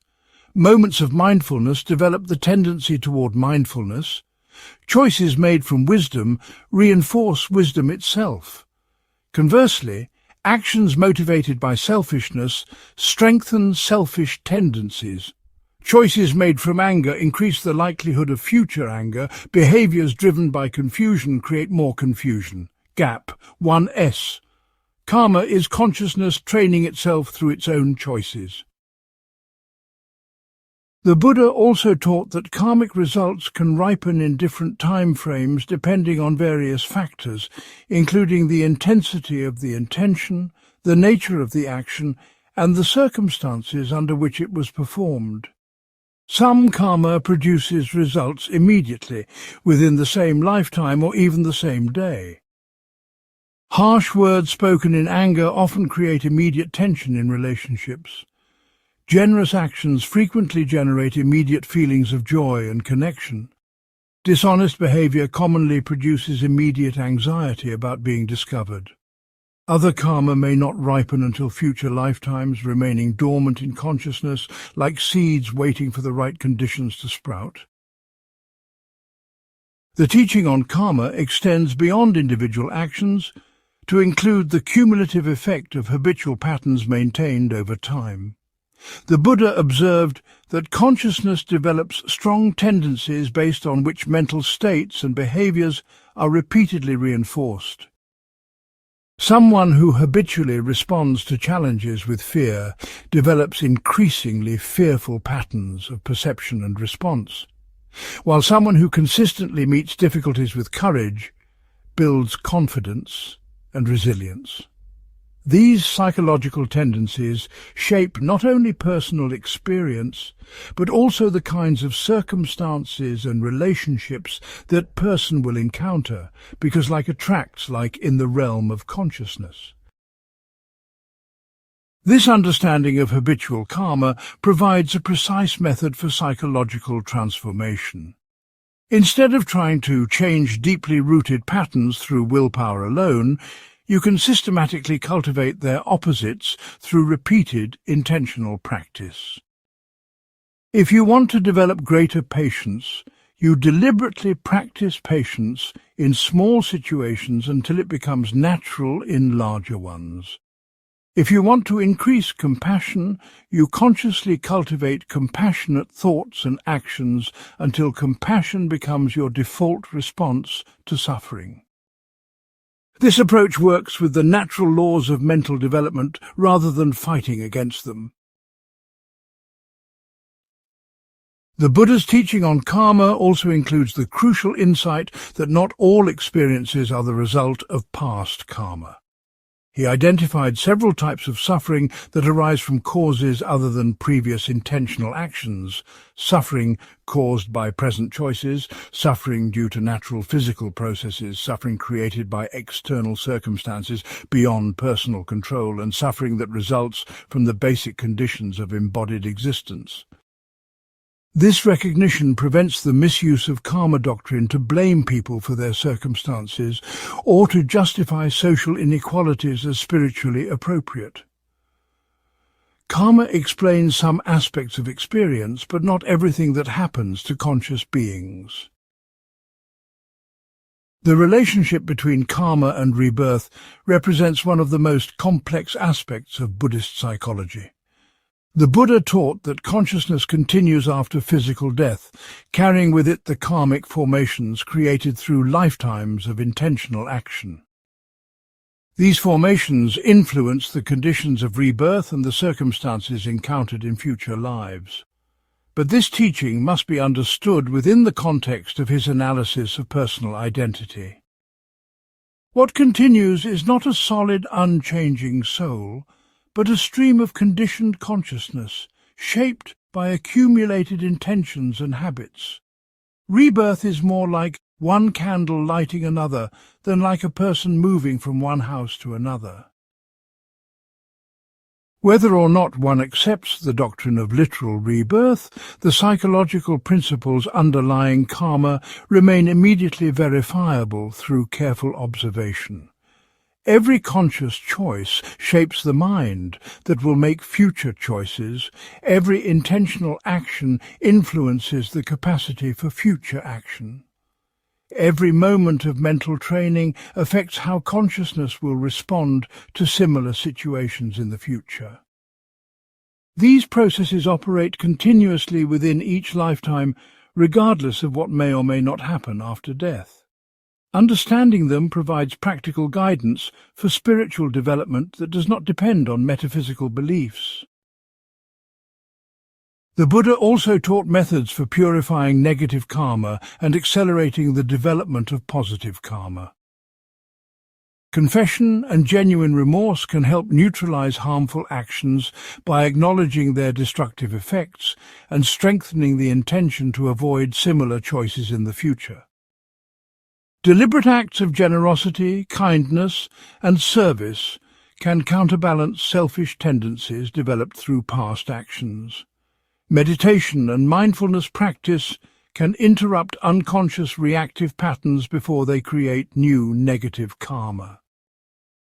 Most powerfully, developing insight into the nature of reality can transform the entire karmic process by revealing the constructed nature of the self that seems to be accumulating karma. The ultimate goal of understanding karma is not to become skillful at manipulating outcomes, but to develop the wisdom that transcends the entire cycle of action and reaction.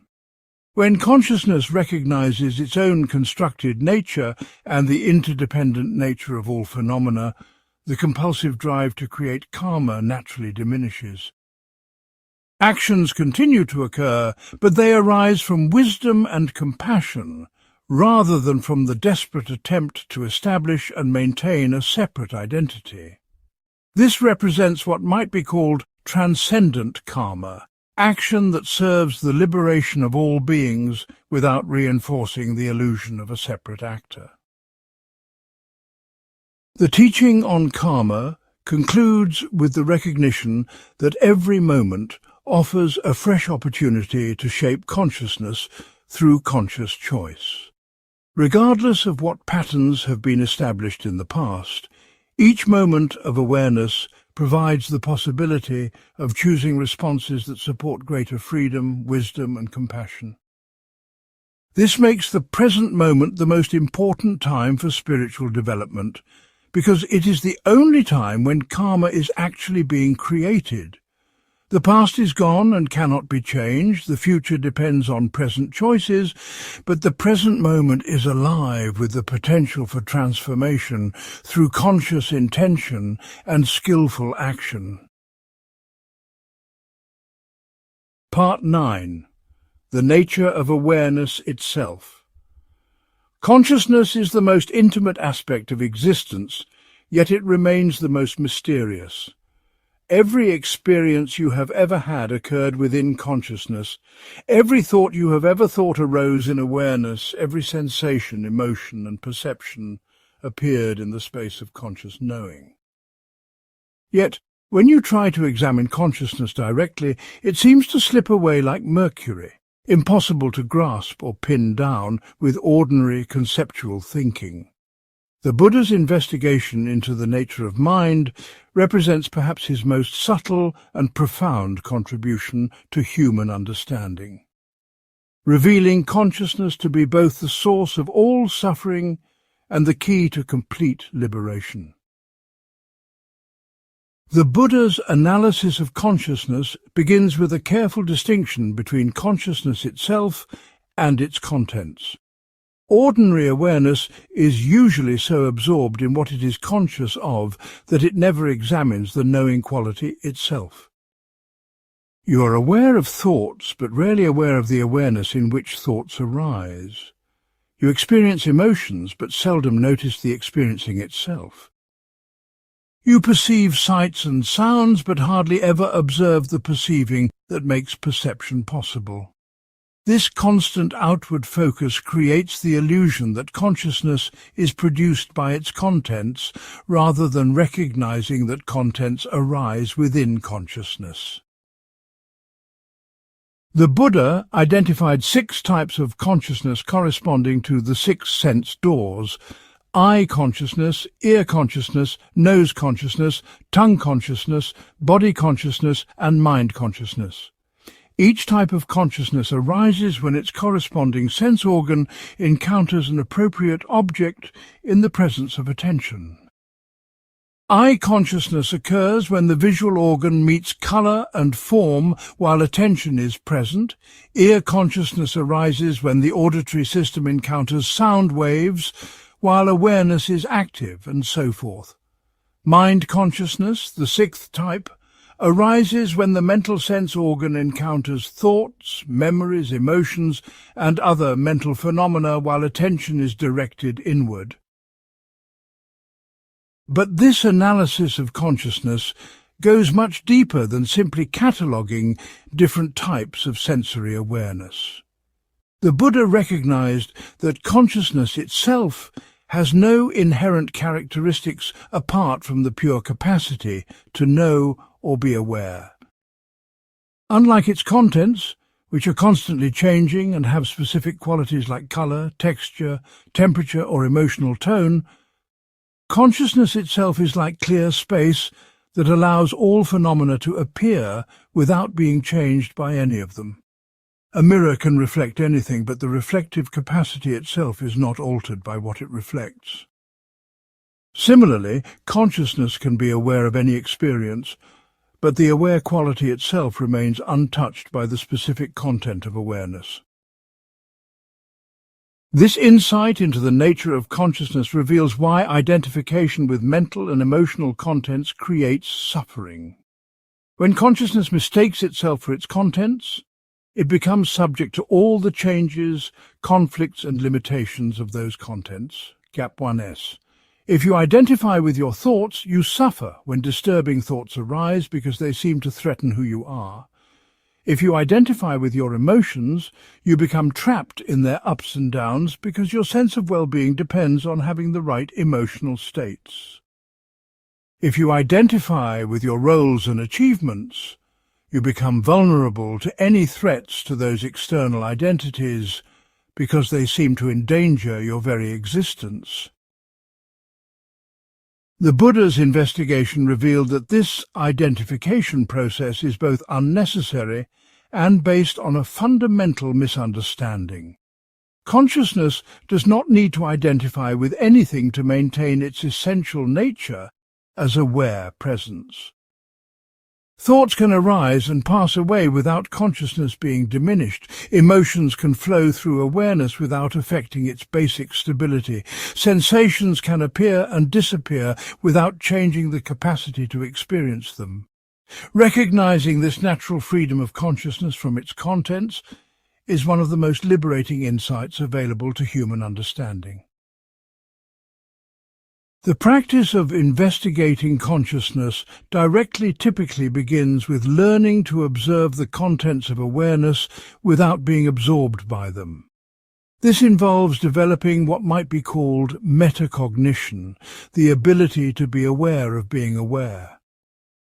Instead of just thinking thoughts, you learn to notice that you are thinking. Instead of just experiencing emotions, you develop the capacity to observe emotional processes occurring within awareness. This shift from being lost in experience to observing experience creates tremendous psychological freedom because it reveals that you are not identical with whatever happens to be arising in consciousness. As this capacity for metacognition develops, practitioners often discover what is called witness consciousness, a quality of aware presence that observes all mental activity without being disturbed by any of it. This witness is not another thought or mental state, but rather the inherent capacity of consciousness to know its own contents. From this perspective, even the most intense emotions and the most compelling thoughts are recognized as temporary appearances in the space of awareness rather than as threats to your essential nature.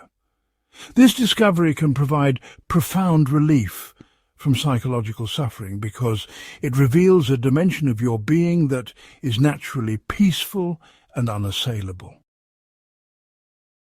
But the Buddha's analysis goes even beyond the recognition of witness consciousness to question whether there is ultimately any experiencer separate from experience itself. When you look very carefully for the one who is aware, what do you actually find? Is there a solid entity that possesses consciousness? Or is there simply consciousness itself appearing to create a sense of someone who is conscious? This investigation often reveals that the apparent experiencer is itself just another experience arising in awareness, no more solid or permanent than any other mental phenomenon. This insight leads to what might be called non-dual awareness, the recognition that consciousness and its contents are not ultimately separate. Awareness and what is aware of are revealed to be two sides of the same process, like the wetness of water or the heat of fire. There is no consciousness apart from what it is conscious of, and no experience apart from the consciousness in which it appears. This non-dual recognition dissolves the subject-object dualism that characterizes ordinary perception and reveals reality to be seamlessly whole, rather than composed of separate entities encountering each other. The Buddha also investigated different states of consciousness that become available through sustained meditative practice. He described a series of increasingly refined states called jhanas, characterized by progressively deeper levels of concentration, tranquility, and mental unification. In these states, ordinary mental activity gradually subsides, revealing subtler dimensions of consciousness that are usually obscured by the constant chatter of thoughts and the turbulence of emotions. These concentrated states provide both temporary refuge from psychological suffering and clear platforms for investigating the nature of awareness itself. The deepest levels of meditative absorption can culminate in what the Buddha called the cessation of perception and feeling, a temporary suspension of all conscious activity. Practitioners who enter this state report that consciousness appears to stop completely, yet somehow awareness continues at a level so subtle it cannot be described in ordinary language. This experience provides direct evidence that consciousness is not produced by mental activity, but is rather the space in which all mental activity appears and disappears. It suggests that awareness itself is more fundamental than any particular state of consciousness. The Buddha's teaching on consciousness also addresses the relationship between individual awareness and universal consciousness.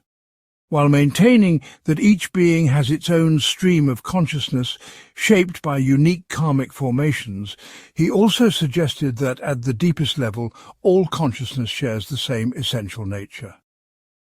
Just as individual waves are expressions of the same ocean, individual minds can be understood as expressions of the same universal capacity for awareness. This understanding provides the foundation for genuine compassion because the suffering of others is recognized as arising within the same field of consciousness that includes your own experience. The practical implications of understanding consciousness in this way are profound and immediate. When you recognize that you are not identical with the contents of your awareness, psychological problems become much more workable because they no longer threaten your essential identity. When you discover the natural peace and stability of consciousness itself, external circumstances lose their power to disturb your fundamental well-being. When you glimpse the non-dual nature of awareness, the artificial separation between self and world begins to dissolve, revealing the intimacy and interconnectedness that were always already present. The Buddha's investigation into consciousness concludes with the recognition that complete liberation involves neither transcending consciousness nor improving it, but simply recognizing its true nature. Consciousness is already free, already peaceful, already whole. What creates the illusion of bondage and suffering is the misidentification of consciousness with its temporary contents rather than recognizing it as the changeless space in which all change appears. Liberation is not a new state to be achieved, but the recognition of what was never actually bound. Part 10. The Laboratory of Inner Experience. Meditation in Buddhism is not relaxation, though it can be deeply peaceful. It is not escapism, though it provides refuge from mental chaos. It is not self-hypnosis or positive thinking, though it can transform your relationship with difficult thoughts and emotions. Buddhist meditation is systematic training in awareness itself, a precise methodology for investigating the nature of consciousness and reality through direct observation rather than philosophical speculation. It represents perhaps the most sophisticated technology for studying the mind that human civilization has ever developed. Every insight the Buddha taught can be verified through sustained meditative investigation, making this not a matter of belief, but of empirical discovery. The foundation of all Buddhist meditation practices rests on developing what is called sati, usually translated as mindfulness, but encompassing a much richer set of mental qualities than the English word suggests. Sati includes clear awareness of present moment experience, accurate recognition of what is actually happening without distortion or elaboration, continuous attention that does not get lost in mental commentary, and wise discernment that can distinguish between helpful and unhelpful mental states. These qualities work together to create a stable platform for investigating reality directly, rather than through the filter of habitual assumptions and reactive patterns. The Buddha identified 4 foundations of mindfulness that provide a complete framework for training attention and developing insight. These four foundations encompass every aspect of human experience, ensuring that no dimension of existence remains unconscious or unexamined. Mindfulness of the body includes awareness of breathing, posture, movement and physical sensations, grounding consciousness in immediate embodied reality, and providing refuge from the endless proliferation of mental activity. This foundation teaches you to inhabit your body fully, rather than living primarily in concepts and abstractions about experience.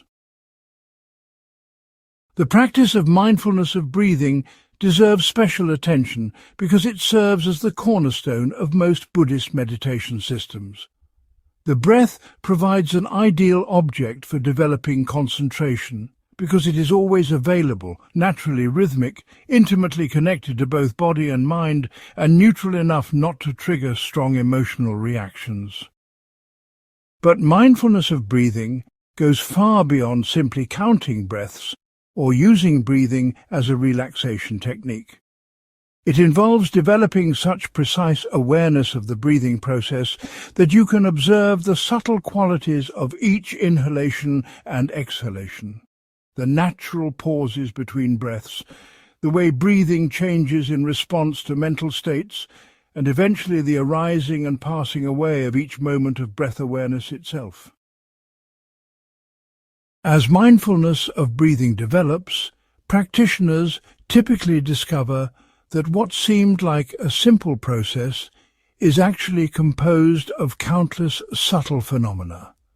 Each breath has texture, temperature, rhythm, depth and quality that change from moment to moment in response to both physical and psychological conditions.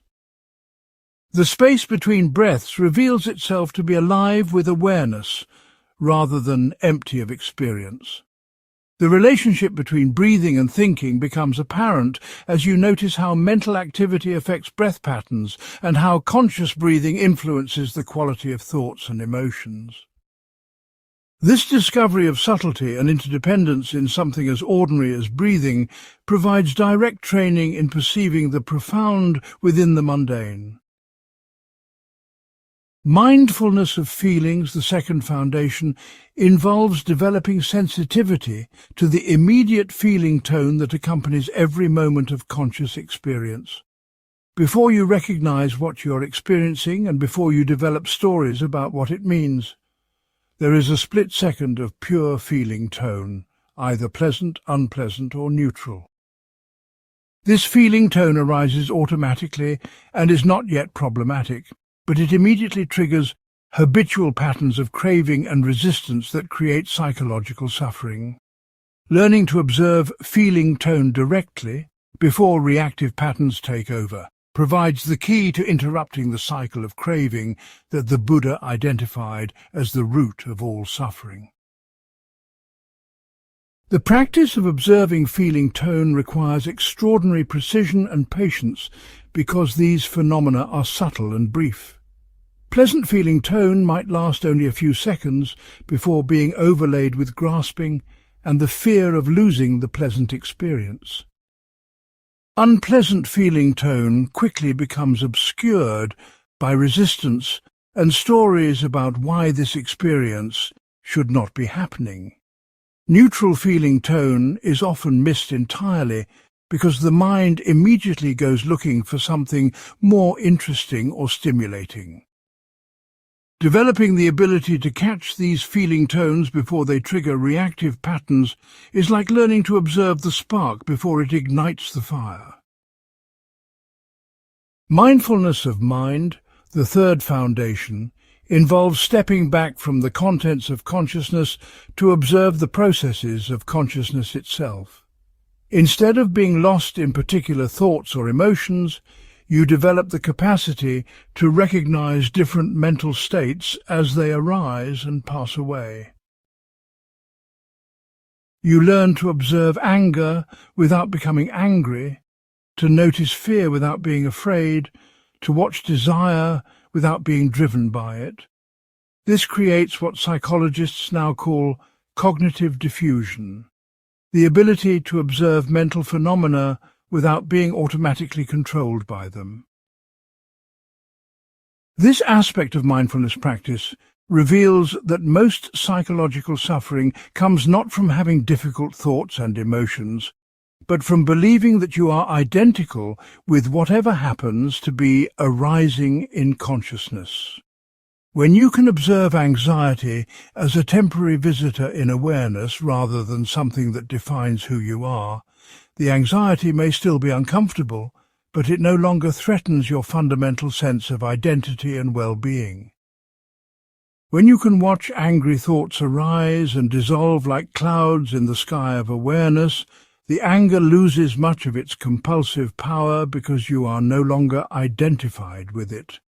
This shift from being your thoughts and emotions to observing your thoughts and emotions represents one of the most transformative insights available through meditation practice. Mindfulness of phenomena, the fourth foundation, involves observing how all experiences arise and dissolve according to natural laws rather than personal preference. This includes investigating the three characteristics that the Buddha identified as universal features of conditioned existence: impermanence, suffering, and the absence of a fixed self. Through sustained observation, you begin to see these characteristics operating in real time rather than just understanding them intellectually. You witness thoughts arising from nowhere and dissolving back into nowhere, emotions appearing and disappearing without anyone making them come or go, sensations constantly changing without any central controller orchestrating the changes. This direct observation of how phenomena actually behave, independent of your wishes and preferences, gradually undermines the illusion that you are in control of experience or that experience should conform to your desires. This is not a depressing recognition, but a profoundly liberating one, because it reveals that the burden of trying to control uncontrollable processes has been unnecessary all along. You can relax into the natural flow of experience rather than exhausting yourself trying to make it conform to your preferences. This relaxation is not passive resignation, but intelligent alignment with the way reality actually functions. The Buddha also taught specific meditation practices for developing concentration, the ability to sustain attention on a single object for extended periods without distraction or dullness. While mindfulness involves open awareness of whatever is arising, concentration involves focused attention that gradually unifies the mind and reveals increasingly subtle dimensions of consciousness. The Buddha described 8 levels of concentrative absorption called jhanas, each characterized by specific qualities of joy, peace, and mental unification. These states provide both temporary relief from psychological suffering and stable platforms for developing profound insights into the nature of reality. The first jhana arises when the mind becomes absorbed in its meditation object, to the point where ordinary mental chatter subsides and is replaced by sustained attention accompanied by feelings of joy and physical pleasure. This state can be remarkably blissful, providing direct evidence that happiness does not require external stimulation, but can be cultivated through training the mind itself. The second jhana occurs when even the effort required to maintain concentration dissolves, leaving only pure joy and tranquility. The third and fourth jhanas involve progressively subtler states of peace and equanimity, as even joy is recognized as a form of mental activity that eventually becomes unnecessary. Beyond the 4 jhanas, the Buddha described 4 additional states called the formless absorptions, where attention moves beyond physical sensations entirely and rests in increasingly refined dimensions of consciousness. The absorption in infinite space involves the recognition that awareness itself is boundless and without edges. The absorption in infinite consciousness involves recognizing that this boundless awareness is also alive and knowing. The absorption in nothingness involves the discovery that even consciousness, as usually understood, is not the deepest level of awareness. The absorption in neither perception nor non-perception points toward dimensions of awareness so subtle they cannot be described in ordinary language. While these concentrated states can be profoundly peaceful and insightful, the Buddha emphasized that they are not ends in themselves, but tools for developing the wisdom that leads to complete liberation. Some practitioners become so attracted to these blissful states that they mistake them for enlightenment itself. But the Buddha pointed out that they are still conditioned experiences that arise and pass away. True liberation involves understanding the nature of all conditioned states, including the most refined meditative absorptions, rather than becoming attached to any particular level of consciousness. The jhanas provide powerful support for insight practice, but insight itself must be cultivated through careful investigation of how all phenomena arise and dissolve according to natural laws. The Buddha also taught walking meditation as a complement to sitting practice, recognizing that consciousness needs to be trained in both stillness and movement. Walking meditation involves bringing the same quality of mindful attention to the simple act of walking that is brought to breathing in sitting practice. You observe the lifting, moving and placing of each foot, the shifting of weight from one leg to another, the movement of muscles and joints, the coordination required to maintain balance while moving forward. This practice helps integrate meditative awareness into daily activity and prevents the common mistake of thinking that mindfulness is only possible in formal meditation sessions.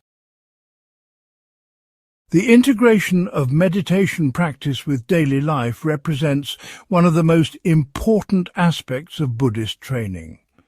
The insights and skills developed during formal meditation sessions must be gradually extended to include all activities if they are to transform consciousness permanently, rather than providing only temporary relief from ordinary mental patterns. This integration happens through bringing meditative awareness to routine activities like eating, cleaning, walking, and even speaking and listening in conversations. Eventually, the distinction between meditation and daily life dissolves as awareness becomes continuous rather than something that is turned on and off at scheduled times. The Buddha concluded his teaching on meditation with the recognition that ultimately there is no meditator, no meditation technique, and no goal to be achieved through meditation. These are all conventional designations that are useful for getting started, but must eventually be transcended as practice matures. What remains is simply awareness being aware of itself, consciousness knowing its own nature directly without the mediation of concepts or techniques.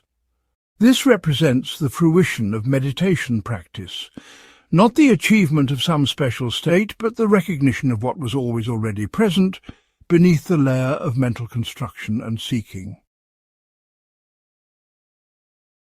Part 11. The Ethics of Awakening.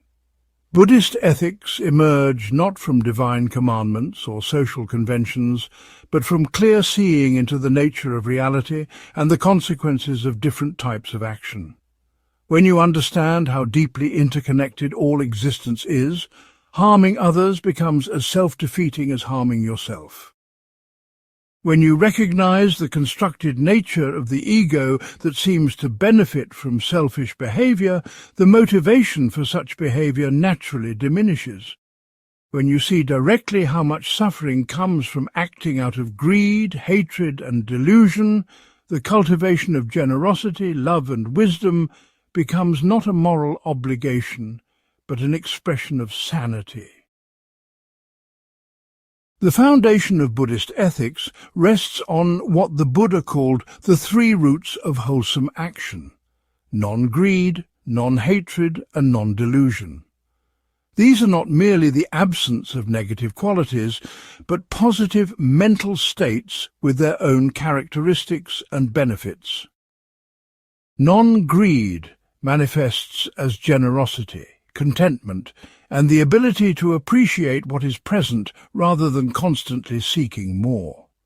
Non-hatred appears as loving kindness, patience, and the capacity to respond to difficulty with wisdom rather than reactivity.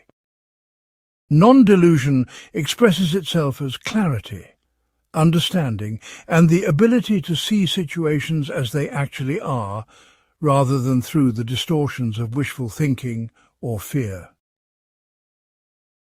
The practice of generosity, called dana in Sanskrit, holds a special place in Buddhist training because it directly counters the grasping mentality that creates so much psychological suffering. Generosity involves not just giving material things to others, but cultivating a fundamental shift from a scarcity mentality to an abundance mentality. This shift recognizes that holding on tightly to possessions, experiences, and even ideas creates tension and anxiety, while letting go creates space for greater happiness and freedom. True generosity gives without expecting anything in return, without keeping score, and without using giving as a strategy to gain approval or control others. The Buddha identified different levels of generosity that correspond to different degrees of spiritual development. Beginner's generosity involves giving material things while still feeling some attachment to what is given, perhaps hoping for recognition or feeling proud of one's charitable activities.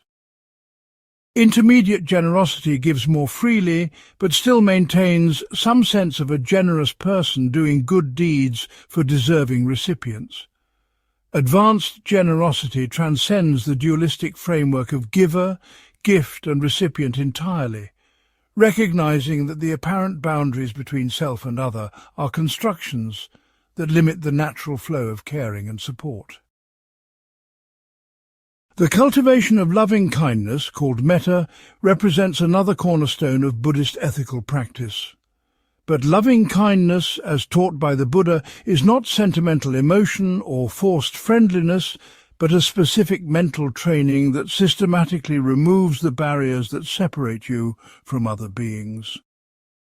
The practice typically begins with cultivating genuine goodwill toward yourself, recognizing that you cannot truly care for others if you are constantly at war with your own mind and emotions. This self-directed kindness is not self-indulgence, but intelligent self-care that creates the inner stability necessary for caring effectively for others. Once loving kindness toward yourself has been established, the practice extends to include loved ones, then neutral people, then difficult people, and eventually all living beings throughout the universe. This systematic expansion challenges the mind's habitual tendency to divide the world into categories of us and them, friend and enemy, deserving and undeserving. The practice reveals that these divisions are arbitrary constructions that limit your capacity for connection and happiness while increasing stress and conflict. As the heart opens to include more and more beings, the artificial boundaries that create loneliness and alienation naturally dissolve. The Buddha also taught specific practices for working with anger and resentment, recognizing that these emotions pose particular challenges for developing loving kindness. The traditional approach involves neither suppressing angry feelings nor indulging them, but understanding them clearly enough to transform their underlying energy. Anger often arises from caring about something important that seems threatened or violated, which means it contains valuable information about your values and concerns. The skillful response involves extracting this information while letting go of the destructive emotional charge that makes anger harmful to both yourself and others. One powerful method for working with anger involves investigating the stories that fuel it. Anger rarely arises from situations themselves, but from interpretations of situations, particularly interpretations that involve someone deliberately trying to harm you or acting in ways that violate your sense of how things should be. When you examine these stories carefully, you often discover that they are based on assumptions about other people's motivations that may not be accurate. Most people are doing the best they can, given their current understanding and circumstances, even when their actions create problems for you. This recognition does not excuse harmful behavior, but it removes the extra layer of suffering that comes from taking other people's actions personally. Compassion, called karuna, builds on loving kindness by adding the element of skillful response to suffering wherever it is encountered. While loving kindness wishes for beings to be happy, compassion specifically wishes for beings to be free from suffering and takes action to help make that freedom possible. True compassion requires considerable strength and wisdom because it means being willing to face suffering directly without being overwhelmed by it and responding from clarity rather than emotional reactivity. Compassion can sometimes look harsh from the outside, as when it involves saying no to requests that would enable harmful patterns or refusing to participate in collective delusions that make people feel better temporarily but cause greater harm in the long run. The Buddha distinguished between what might be called emotional compassion and wisdom compassion. Emotional compassion feels the pain of others and wants to relieve it immediately, which can lead to burnout, enabling behavior and responses that actually increase suffering in the long term. Wisdom. Compassion understands the causes of suffering and responds in ways that address those causes rather than just treating symptoms. This might involve allowing people to experience the natural consequences of their actions rather than rescuing them, or providing guidance and support for developing skills rather than just offering comfort. Wisdom compassion is sustainable because it does not depend on fixing everyone else's problems, but focuses on providing the conditions that allow people to develop their own wisdom and strength. The practice of mudita, usually translated as sympathetic joy, represents one of the most challenging aspects of Buddhist ethical training for most people. Mudita involves genuinely celebrating the happiness and success of others, even when their good fortune might seem to diminish your own opportunities or highlight your own limitations. This practice directly confronts the comparative mind that constantly evaluates your position relative to others and creates suffering through envy, jealousy and competition. Developing the capacity to be genuinely happy for others' good fortune, regardless of your own circumstances, represents a profound shift from scarcity consciousness to abundance consciousness. The cultivation of mudita reveals how much psychological energy is typically wasted on comparing yourself to others and feeling either superior or inferior based on those comparisons. When you can celebrate others' achievements without feeling diminished and appreciate others' good qualities without feeling inadequate, tremendous mental space opens up for focusing on your own development and contribution. This is not about becoming indifferent to your own needs and goals, but about pursuing them from a place of inner abundance rather than desperate competition. Mudita transforms relationships from zero-sum games where one person's gain requires another's loss into collaborative celebrations of the potential for happiness and fulfillment that exists within all conscious beings. Equanimity, called upeka, represents the culmination of ethical development and provides the foundation for all other positive qualities. Equanimity is not indifference or detachment, but a quality of balanced awareness that can remain clear and responsive regardless of circumstances. It includes the wisdom to distinguish between what can be skillfully influenced and what must be accepted as it is, the strength to remain calm in the midst of chaos, and the flexibility to respond appropriately to constantly changing conditions. Equanimity allows you to care deeply about the welfare of all beings while maintaining perspective about the long-term nature of the development process and your own limited role in that process. The Buddha also taught specific guidelines for ethical conduct that support the development of these heart qualities. The 5 precepts provide a basic framework for avoiding actions that create suffering for yourself and others. Refraining from killing, stealing, sexual misconduct, lying, and consuming intoxicants that cloud judgment. But these precepts are not arbitrary rules imposed from outside, but practical guidelines based on understanding how different types of action affect consciousness and relationships. Each precept, when followed with wisdom rather than rigid adherence, creates conditions that support greater peace, trust, and clarity in both personal experience and social interaction.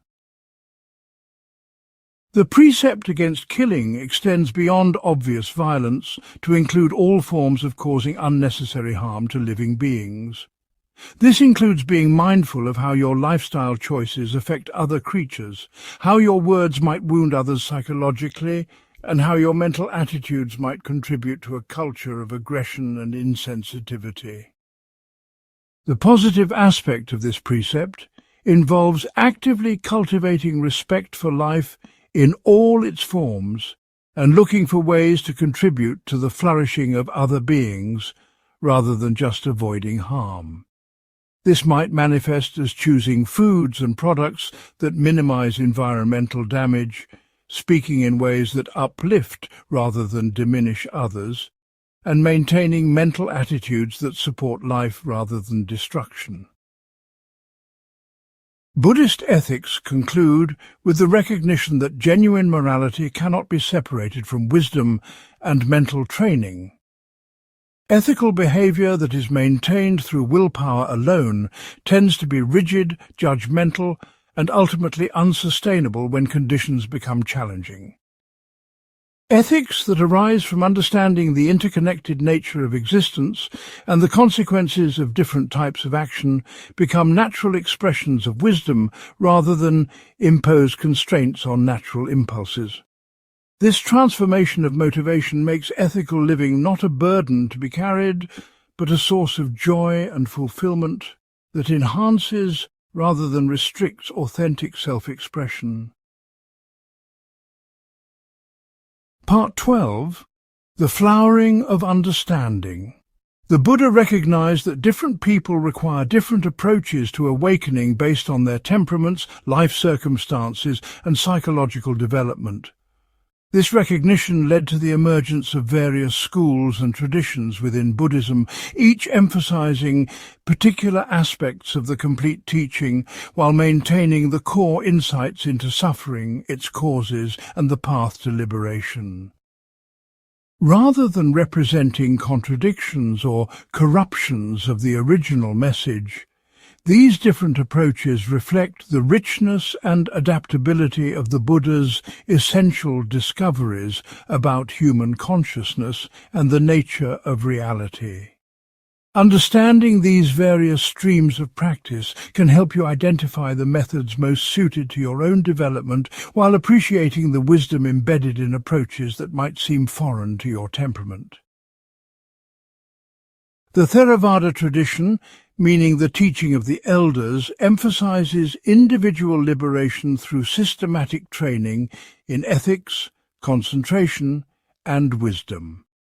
This approach focuses primarily on the historical Buddha's original teachings as preserved in the Pali Canon, maintaining that enlightenment must be achieved through personal effort and cannot be granted by external forces. Theravada meditation practices tend to emphasize careful observation of the arising and passing of phenomena, developing insight into the 3 characteristics of impermanence, suffering, and not self through direct experience rather than through conceptual analysis. This tradition is particularly suited to people who prefer clear, practical instructions and who are motivated by the goal of personal liberation from suffering. The Theravada path typically progresses through clearly defined stages of awakening, each representing a deeper level of understanding and freedom from the mental patterns that create suffering. The first stage, called stream entry, occurs when practitioners gain direct insight into the constructed nature of personal identity and the futility of seeking lasting satisfaction through external experiences.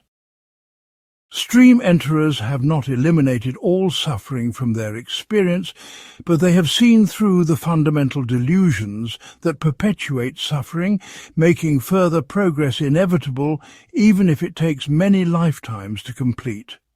The second and third stages involve progressively weakening the emotional patterns of craving and aversion, while the fourth stage represents complete liberation from all forms of psychological suffering.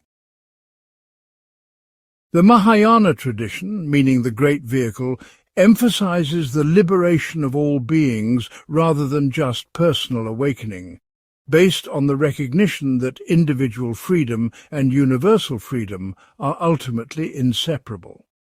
This approach introduces the ideal of the bodhisattva, someone who vows to work for the enlightenment of all conscious beings and who may even postpone their own final liberation in order to continue helping others.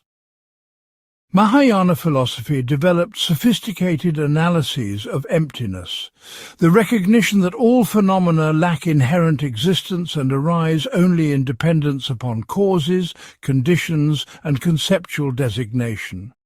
This tradition is particularly appealing to people who are naturally inclined toward service and who understand their own development as inseparable from the welfare of others.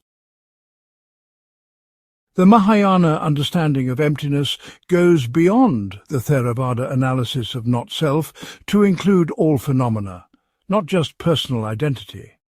Nothing exists independently or inherently, but everything arises through the complex web of interdependent relationships that connect all aspects of reality. This insight, when deeply realized, dissolves the artificial boundaries between self and world, sacred and mundane, samsara and nirvana, revealing reality to be seamlessly whole rather than composed of separate entities. The recognition of universal emptiness becomes the foundation for unlimited compassion, because the barriers that seem to separate your welfare from the welfare of others are revealed to be conceptual constructions rather than ultimate realities. Within the Mahayana tradition, Pure Land Buddhism offers a path particularly suited to people who feel overwhelmed by the apparent difficulty of achieving enlightenment through personal effort alone. This approach emphasizes devotion to Amitabha Buddha, a fully awakened being who has created a pure realm where conditions are perfectly conducive to spiritual development. Through sincere faith and the practice of calling upon Amitabha's name, practitioners can be reborn in this pure land, where enlightenment becomes much more attainable than in our current world of distractions and obstacles. This path transforms the spiritual journey from a solitary struggle to a collaborative relationship with enlightened wisdom that is always available to provide support and guidance. Zen Buddhism, which developed from the meeting of Indian Mahayana philosophy with Chinese Taoist sensibilities, emphasizes direct pointing to the mind's essential nature without dependence on words, concepts, or gradual cultivation. Zen practice often involves intensive meditation retreats, the study of paradoxical teaching stories called koans, and dialogue with qualified teachers who can recognize and confirm authentic insight. This tradition attracts people who prefer immediate, experiential approaches to understanding and who are willing to engage in intensive practice without requiring detailed explanations of how the methods work. Zen's emphasis on ordinary mind being the path appeals to those who suspect that enlightenment is not an exotic achievement, but a recognition of what has always been present.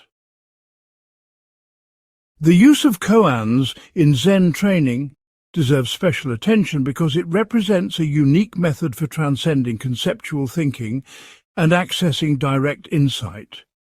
Koans are not riddles to be solved intellectually, but spiritual exercises designed to exhaust the mind's habitual ways of processing information and create openings for non-conceptual understanding. Classic koans like "What is the sound of one hand clapping?" or "What was your original face before your parents were born?"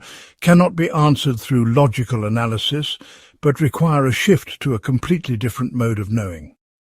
Working with koans trains practitioners to recognize the limitations of conceptual thinking while developing confidence in the mind's capacity for direct, intuitive understanding.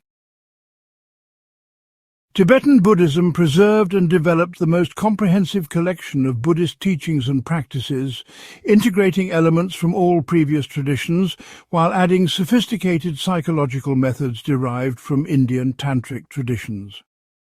This approach recognizes that different people are at different stages of development and therefore require different methods, leading to a graduated path system that offers appropriate practices for beginners, intermediate students, and advanced practitioners. Tibetan Buddhism is particularly known for its detailed analysis of mental states and emotions, its systematic approach to developing compassion and wisdom, and its use of visualization practices that work directly with the mind's capacity to create and transform reality through imagination. The Tibetan approach to developing compassion involves specific practices designed to systematically remove the barriers that limit natural caring and empathy. The practice of exchanging self and other, called Tonglen, involves deliberately taking on the suffering of others while sending out relief and happiness, directly countering the ego's natural tendency to avoid pain and seek pleasure for itself. This practice might seem masochistic or psychologically harmful, but when done correctly it reveals that much of what we call suffering is actually resistance to natural human emotions like sadness, fear, and disappointment. By learning to breathe with difficult feelings rather than fighting against them, practitioners develop the capacity to be present with suffering without being overwhelmed by it. The tantric elements within Tibetan Buddhism offer advanced practices for students who have developed sufficient stability and ethical foundation to work safely with powerful psychological energies. These methods recognize that the same mental energies that create suffering, when unconsciously expressed, can become vehicles for rapid spiritual development when consciously directed. Tantric practice involves sophisticated visualization techniques, mantra recitation, and ritual activities that engage the whole person, body, speech, and mind in the process of transformation. This approach is particularly suitable for people who learn better through engagement and activity rather than through stillness and observation alone.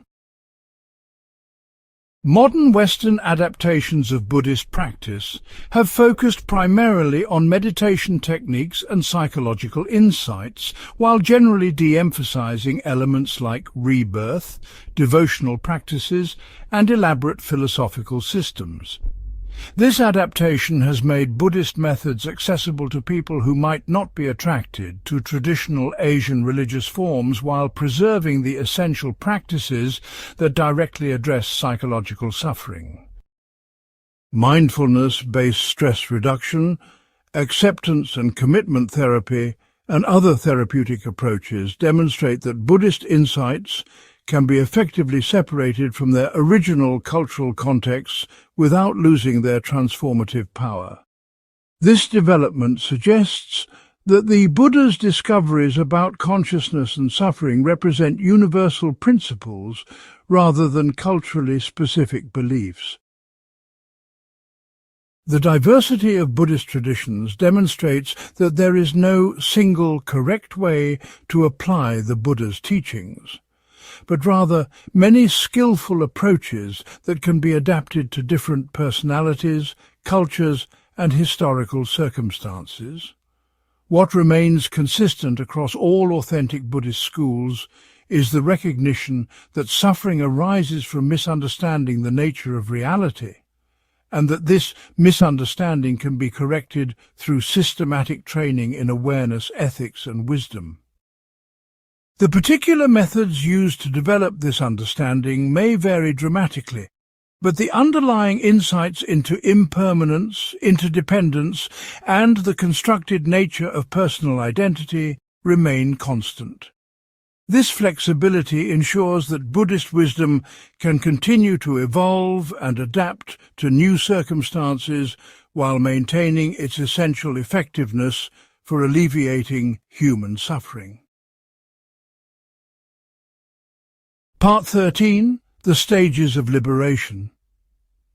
Awakening is not a single dramatic event, but a gradual process of seeing through the illusions that create suffering, with clearly identifiable milestones that mark increasing degrees of freedom and understanding. The Buddha mapped this developmental process with extraordinary precision, identifying specific insights that characterize different levels of realization and describing the psychological changes that occur as consciousness recognizes its own true nature. Understanding these stages provides both encouragement for practitioners and realistic expectations about the path, preventing both discouragement when progress seems slow and premature, claims of attainment when insights are still partial. Most importantly, these stages reveal that liberation is not about achieving some exotic state, but about progressively letting go of the mental constructions that obscure the natural peace and freedom that were always already present.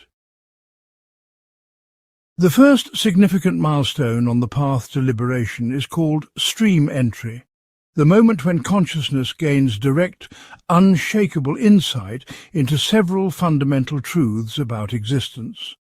Stream enterers have not eliminated all suffering from their experience, but they have seen through the basic delusions that perpetuate suffering, making further progress inevitable even if it requires additional lifetimes to complete. This stage is characterized by three specific realizations that permanently alter how consciousness relates to experience. Direct understanding of the impermanent nature of all conditioned phenomena. Visceral recognition that seeking lasting satisfaction through external experiences is futile and clear. Seeing into the constructed nature of personal identity. The stream enterer's insight into impermanence goes beyond intellectual acknowledgement to become a felt sense that everything experienced through the six senses is constantly arising and dissolving with extraordinary rapidity. This recognition destroys what Buddhism calls the illusion of permanence, the unconscious assumption that things exist as solid, stable entities rather than as dynamic processes. Once this illusion is shattered through direct observation, consciousness can no longer cling to experiences in the same desperate way, because it becomes obvious that there is nothing solid to grasp. This does not eliminate preferences or the natural human tendency to enjoy pleasant experiences, but it removes the frantic quality that comes from trying to make temporary experiences permanent. The recognition of the futility of seeking lasting satisfaction through conditioned experiences represents perhaps the most practically important insight of stream entry. Stream enterers have directly seen that every experience, no matter how pleasant or meaningful, contains within it the seeds of its own dissatisfaction, because no experience can provide the unconditional fulfillment that consciousness is unconsciously seeking. This recognition does not lead to nihilism or withdrawal from life, but to a fundamental shift in motivation from seeking happiness through accumulating experiences to discovering the happiness that is independent of particular conditions. This shift removes the underlying anxiety that drives much compulsive behavior while opening space for more authentic engagement with whatever circumstances arise. The stream enterer's understanding of the constructed nature of personal identity permanently dissolves what Buddhism calls personality view, the belief in a solid, continuous self that exists independently of changing conditions. This does not mean that stream enterers lose all sense of personal identity or become unable to function in social situations that require conventional self-reference. Rather, they recognize that personal identity is a useful convention rather than an ultimate reality, like lines of longitude and latitude that help with navigation but do not actually exist as physical features of the Earth. This recognition removes the desperate edge from self-concern because there is less of a sense that a solid entity needs defending or improving. Stream enterers also develop unshakable confidence in what are called the three jewels. The Buddha as the one who discovered and taught the path to liberation, the Dharma as the truth about reality and the methods for realizing that truth, and the Sangha as the community of practitioners who support each other in this investigation. This confidence is not blind faith, but empirical trust based on direct verification that the path actually works as described. Stream enterers have tasted liberation directly, and know beyond doubt that complete freedom from suffering is possible because they have experienced it partially themselves. This confidence provides unshakable motivation for continued practice, even when progress seems slow or obstacles seem insurmountable. The behavioral changes that accompany stream entry include the natural inability to commit actions that would cause serious harm to oneself or others. This is not morality imposed from outside, but ethical behavior that arises spontaneously from understanding how interconnected everything is. Stream enterers cannot engage in deliberate killing, stealing, or other behaviors that create significant suffering because they viscerally understand that harming others ultimately harms the entire web of existence of which they are a part. They also naturally avoid extreme asceticism or indulgence, having directly seen that neither suppressing natural human needs nor compulsively satisfying every desire leads to genuine freedom. The second stage of awakening, called once returning, involves significant weakening of the emotional patterns that create interpersonal conflict and internal turbulence. Once returners have not eliminated greed, hatred and delusion entirely, but these mental states have been greatly reduced in frequency and intensity through continued practice and deepening insight. They experience anger, desire and confusion less often than before, and when these states do arise, they are less compelling and dissolve more quickly without creating the cascading psychological reactions that characterize ordinary emotional patterns. This stage is called once returning because practitioners at this level are said to require at most one more human birth to complete the journey to full liberation. The third stage, called non-returning, represents the complete elimination of all forms of craving and aversion that bind consciousness to the realm of sensual desire. Non-returners have transcended the psychological patterns that create attachment to pleasant experiences and resistance to unpleasant ones, achieving a profound equanimity that remains stable regardless of external circumstances.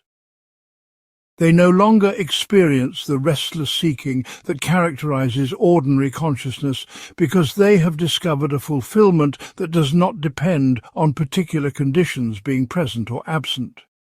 Non-returners are said to be incapable of being reborn in human form because the desires and fears that create human existence have been permanently resolved. The fourth and final stage, called arahantship or liberation, represents the complete elimination of all forms of psychological suffering through perfect understanding of reality's true nature. Arahants have extinguished the fires of greed, hatred and delusion so completely that they can never arise again under any circumstances.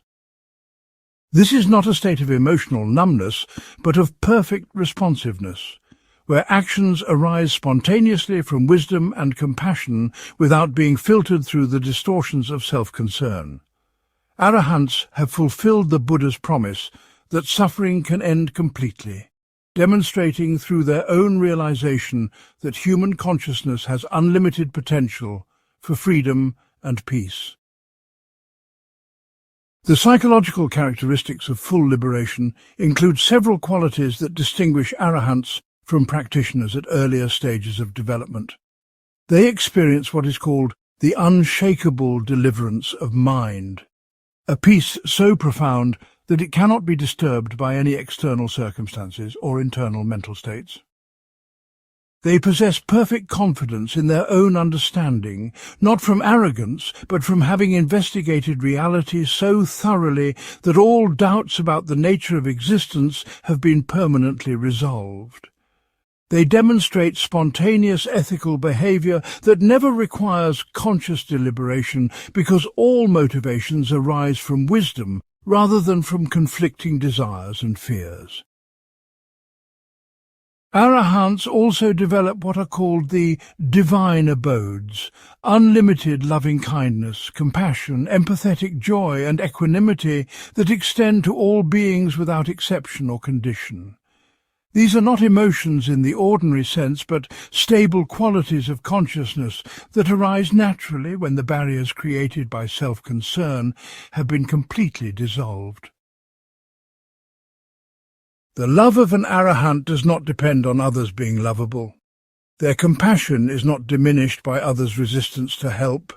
Their joy in others' happiness is not tainted by comparison or envy, and their equanimity is not shaken by praise or blame, success or failure, pleasure or pain. This represents the full flowering of human emotional potential when freed from the distortions of unconscious reactivity. The Buddha also described various psychic powers that can develop alongside deep meditative realization, including the ability to read others' minds, recall past lifetimes, and perceive the karmic patterns that shape different beings' experiences. However, he consistently emphasized that these powers are byproducts of spiritual development rather than goals to be pursued, and that becoming attached to them can actually impede progress toward liberation. The essential achievement is not the development of extraordinary abilities, but the ordinary miracle of consciousness, freed from the compulsive patterns that create suffering. A fully liberated being might possess remarkable powers, or might appear completely ordinary, but in either case they will demonstrate the unmistakable qualities of perfect peace, wisdom, and compassion. Modern practitioners sometimes question whether these traditional stages of awakening are still relevant in contemporary contexts, or whether they represent cultural artifacts from a different time and place. Contemporary teachers and researchers have generally confirmed that these developmental patterns continue to occur in modern practitioners, though they may manifest differently depending on cultural background and life circumstances. The essential insights described in each stage appear to be universal features of consciousness development rather than beliefs specific to ancient Indian society. Understanding these stages can provide valuable guidance for contemporary practice while remaining open to the possibility that awakening in the modern world might include dimensions that were not emphasized in traditional descriptions. Part 14. Beyond the fear of ending, death represents the ultimate test of spiritual understanding. the final frontier where all philosophical concepts must yield to direct confrontation with the most fundamental uncertainty of existence. The Buddha's approach to death and what may or may not follow reveals both his practical psychology and his profound insights into the nature of consciousness itself. Rather than offering comforting beliefs or frightening warnings about afterlife destinations, he provided precise analysis of how the fear of death creates suffering and practical methods for developing equanimity in the face of life's most inevitable transition. His teachings on death illuminate not just the end of life, but the entire process of living with awareness of mortality. The Buddha's investigation into death began with the recognition that much psychological suffering comes not from death itself, but from the fear of death that colours every moment of ordinary existence. This fear operates on multiple levels, from obvious anxiety about physical pain and the unknown, to subtle background terror about the cessation of personal identity that drives compulsive attempts to create lasting meaning and permanent security. The fear of death shows up disguised as the fear of failure, the fear of insignificance, the fear of being forgotten, the fear of not having enough time to accomplish everything important. It motivates desperate clinging to youth, frantic accumulation of achievements and possessions, and the exhausting attempt to control circumstances that are ultimately beyond human influence. The Buddha taught that confronting the reality of death directly, rather than avoiding or denying it, actually reduces suffering and increases appreciation for life. This confrontation does not involve morbid preoccupation with dying, but honest acknowledgement that death is natural, universal, and impossible to predict or control.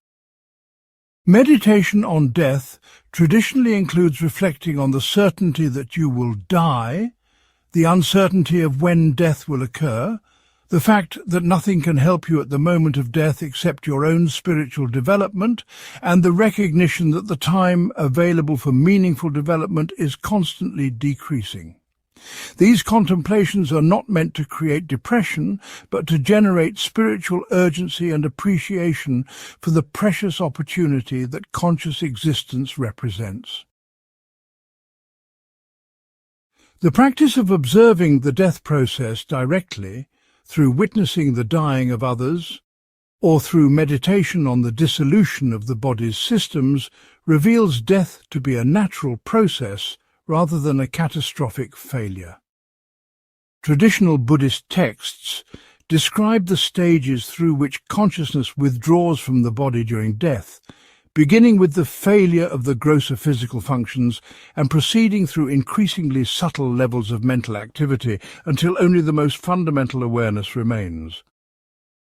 These descriptions serve not just as maps for understanding death, but as guides for meditation practices that can familiarize consciousness with these subtle levels while still alive. This preparation can make the dying process less frightening and more conducive to maintaining awareness and peace during the transition.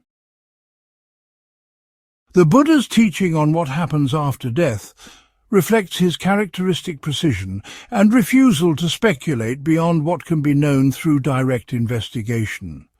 He taught that consciousness continues after physical death, carrying with it the karmic formations created through lifetimes of intentional action, but that this continuation does not involve the survival of a permanent soul or unchanging personal identity.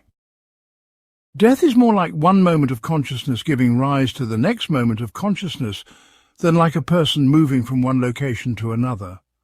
What continues is not you as you understand yourself now, but the stream of conditioned consciousness that currently manifests as your sense of personal identity. The process of rebirth, according to Buddhist psychology, involves consciousness taking form in circumstances that correspond to the karmic patterns established through previous choices and mental habits. This is not cosmic justice dispensed by an external judge. but natural consequence following from the psychological tendencies developed through countless moments of intention and action. Beings who have cultivated generosity, wisdom and compassion tend to be reborn in circumstances that support further development of these qualities, while beings dominated by greed, hatred and delusion gravitate towards situations that reflect and perpetuate these mental patterns. The realm of rebirth can include not just different human circumstances, but entirely different types of conscious existence, from states of great suffering to states of extraordinary bliss and everything in between. However, the Buddha consistently emphasized that speculation about the details of rebirth is less important than understanding how to live skillfully in the present moment. Whether consciousness continues after death for many lifetimes or ends permanently with the dissolution of the brain, the practical implications of Buddhist psychology remain the same. Suffering arises from unconscious mental patterns that can be transformed through awareness, ethics, and wisdom. The methods for reducing suffering and increasing genuine happiness work regardless of your beliefs about what may happen after death. This practical focus prevents Buddhist practice from becoming escapist fantasy about future lives, while maintaining openness to dimensions of existence that may extend beyond current scientific understanding.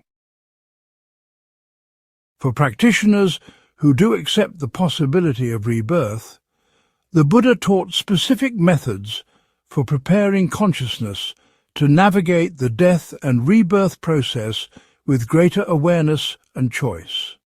These preparations include developing familiarity with subtle states of consciousness through meditative absorption, cultivating positive mental habits that will influence the direction of rebirth, and establishing such clear understanding of reality's true nature that consciousness maintains clarity even during the disorienting transitions that accompany death.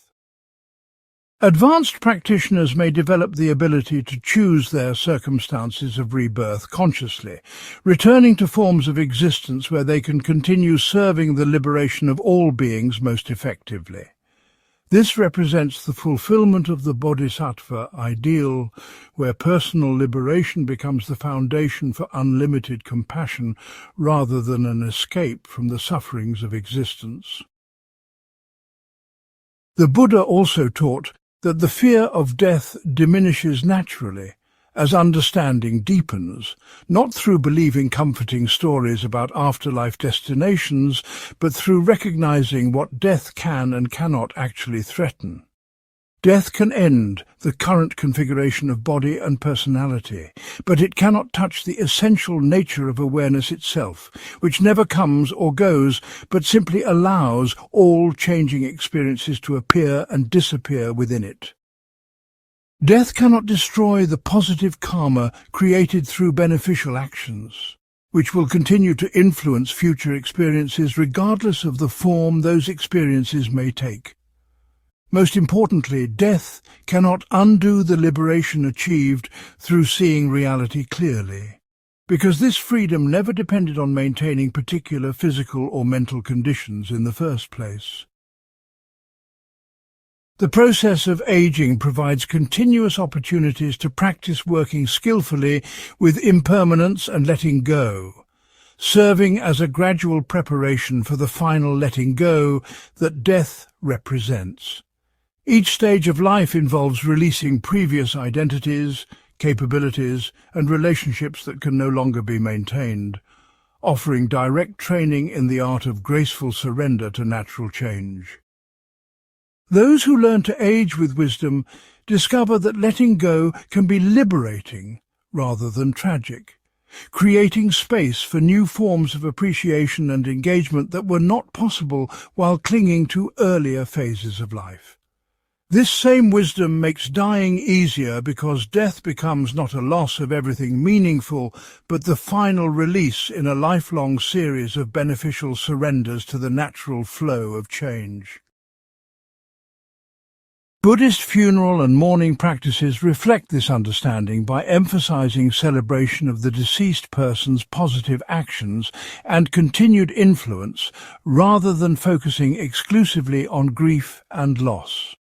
While grief is acknowledged as a natural response to separation from loved ones, Buddhist psychology recognizes that excessive mourning can actually interfere with the deceased person's peaceful transition by creating emotional disturbances that bind consciousness to past relationships. The most helpful response to someone's death involves wishing them well in whatever form their consciousness may take next, while using the reminder of mortality to deepen appreciation for the time remaining with others who are still alive. This approach transforms encounters with death from sources of despair into opportunities for renewed commitment to spiritual development and compassionate service. The Buddha's final teaching, delivered as he was dying, exemplifies his approach to death as a natural transition rather than a cosmic tragedy. His last words were reportedly, "All conditioned things are impermanent. Work out your salvation with diligence." This instruction contains both acceptance of the natural process of dissolution that affects all temporary phenomena and encouragement to use the time available for conscious existence as skillfully as possible. It suggests that death is not a problem to be solved, or an enemy to be defeated, but a natural conclusion to be met with the same awareness and equanimity that characterizes wise living at any stage of existence. Part 15. Living the Teaching. The ultimate test of Buddhist understanding is not the depth of your meditative states or the sophistication of your philosophical knowledge, but how effectively you can apply these insights to reduce suffering and increase genuine happiness in the midst of ordinary circumstances. Integration represents the most challenging and most important aspect of spiritual development, requiring you to discover how ancient wisdom can address contemporary problems without losing its essential transformative power. This final stage of practice involves neither rejecting the world nor transcending it, but learning to engage fully with whatever conditions arise while maintaining the inner freedom that comes from understanding reality's true nature. Successful integration makes every moment of daily life a continuation of spiritual practice rather than a distraction from it. The foundation of integration rests on recognizing that no aspect of human experience lies outside the scope of Buddhist psychology. Work and family responsibilities, financial concerns and health challenges, social relationships and creative projects all provide opportunities to apply the insights of impermanence, interdependence, and not-self in practical ways. The goal is not to become a perfect Buddhist, but to become a more conscious, compassionate and wise human being who uses whatever circumstances arise as raw material for continued development, rather than obstacles to spiritual progress. This shift in perspective transforms ordinary problems from sources of frustration into vehicles for deepening understanding and strengthening beneficial mental habits. Integration in family relationships requires balancing the Buddhist insight into the constructed nature of personal identity with the practical necessity of fulfilling conventional roles and responsibilities. You can simultaneously recognize that parent, child, spouse, and sibling are temporary designations that do not point to solid, permanent entities, while still acting with full commitment to support the welfare of family members.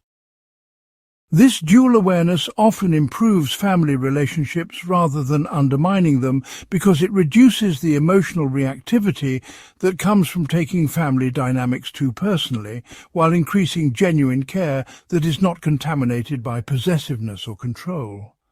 Family becomes a place to practice unconditional love rather than a source of identity and validation. The application of Buddhist principles to work and career involves finding ways to earn a living that align with your deeper values, while recognizing that no profession can provide ultimate meaning or security. Right livelihood in contemporary society rarely means finding a job that is perfectly ethical by Buddhist standards, but rather choosing work that minimizes harm while maximizing your capacity to contribute positively to the welfare of others. More importantly, it means approaching whatever work you do with mindfulness, integrity, and the intention to serve, rather than to aggrandize the ego or accumulate status and possessions for their own sake. This transformation of motivation can make even mundane work meaningful, while reducing the stress that comes from leading your career to provide complete fulfillment. Financial concerns provide particularly rich opportunities for applying Buddhist insights about craving, contentment, and the distinction between wants and needs. The practice involves neither rejecting money as inherently corrupting, nor pursuing wealth as a solution to life's deeper problems, but developing a wise relationship with material resources that supports genuine well-being without creating unnecessary anxiety or greed. This might manifest as living more simply to reduce financial stress, practicing generosity to counteract possessive tendencies, or using money as a tool for supporting beneficial causes, rather than just personal comfort and security. The goal is developing enough financial wisdom to meet practical needs without becoming enslaved by the endless cycle of earning and spending that characterizes much contemporary economic life. Health challenges, including both acute illness and chronic conditions, offer profound opportunities to practice accepting impermanence and working skillfully with suffering. The Buddhist approach involves neither denying the reality of physical pain and limitation, nor adding unnecessary psychological suffering through resistance, self-pity, or blame. Physical discomfort can become a teacher that reveals the difference between unavoidable pain and optional suffering, demonstrating how much distress comes from fighting against experiences that are already happening rather than from the experiences themselves. This does not mean becoming passive about health care or accepting preventable illness, but responding to health challenges from wisdom and self-compassion rather than from fear and desperation. Social and political engagement represents one of the most complex areas of integration because it requires balancing the Buddhist emphasis on inner transformation with the obvious need for outer change in systems that create widespread suffering. The wisdom approach involves neither withdrawing from social concerns nor becoming so identified with political causes that you lose perspective about the limitations of external solutions to human problems. Buddhist social engagement typically focuses on addressing the root causes of social problems, which often involve the same mental patterns of greed, hatred and delusion that create individual suffering, rather than just treating symptoms through policy changes or institutional reforms. This might manifest as working for social justice while maintaining equanimity about outcomes, or addressing environmental issues while recognizing that lasting change requires transformation of consciousness as well as behavior. Romantic relationships provide especially intensive laboratories for practicing the integration of wisdom and love, requiring you to balance the recognition of impermanence with the commitment that intimate partnerships require. The Buddhist approach to romance involves learning to love without possessiveness, to commit without clinging, and to support another person's growth without trying to control the direction of that growth. This does not make relationships less passionate or meaningful, but often makes them more satisfying because they are based on genuine appreciation for another person's well-being rather than on meeting your own emotional needs. Conflicts become opportunities to practice patience and communication, rather than battles to determine who is right, and the inevitable changes that occur in long-term relationships are met with curiosity and adaptation rather than resistance and disappointment. Parenting provides perhaps the most demanding test of Buddhist integration because it requires maintaining wisdom and compassion under conditions of extreme responsibility, sleep deprivation, and constant demand for selfless service. The practice involves finding the balance between providing appropriate guidance and structure while allowing children to develop according to their own natures rather than your expectations and projections. Buddhist parenting means teaching through example rather than just instruction, demonstrating how to respond to difficulties with wisdom rather than reactivity, and creating conditions that support children's natural intelligence and compassion to flourish. This approach often produces children who are more confident and resilient because they are not burdened with fulfilling their parents' emotional needs or living up to impossible standards of perfection. Creative expression provides natural opportunities for practicing non-attachment to outcomes while maintaining full engagement with the creative process itself. The Buddhist approach to art, writing, music, and other creative activities involves learning to create from inspiration and joy, rather than from the compulsive need for recognition or the fear of failure. This means being willing to share your creative gifts without being attached to how others respond to them, pursuing excellence without being crushed by imperfection, and using creative work as meditation rather than as ego enhancement. Creativity becomes a form of offering to the world rather than a way of establishing your importance or achieving immortality through lasting artistic legacy. The process of aging provides continuous opportunities to practice integration as physical capabilities decline and social roles change, requiring constant adaptation to new limitations while maintaining appreciation for whatever capacities remain available.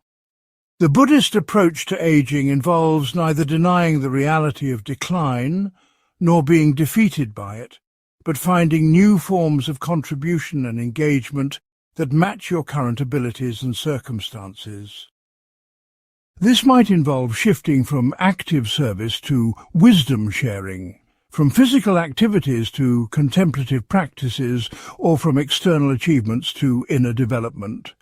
Successful aging demonstrates that happiness does not depend on maintaining youth and vigor, but can actually deepen as you learn to find satisfaction in simpler pleasures and more subtle forms of awareness. The integration of Buddhist practice with contemporary psychology and medical treatment requires discernment about when traditional spiritual methods are sufficient and when professional help is necessary for addressing serious mental health challenges. Buddhism offers profound insights and effective practices for working with ordinary forms of anxiety, depression, and emotional reactivity, but severe psychological disorders may require medication and therapeutic intervention that goes beyond what meditation and philosophy can provide. The wisdom approach involves using all available resources skillfully, rather than thinking that spiritual practice alone must handle every form of human suffering.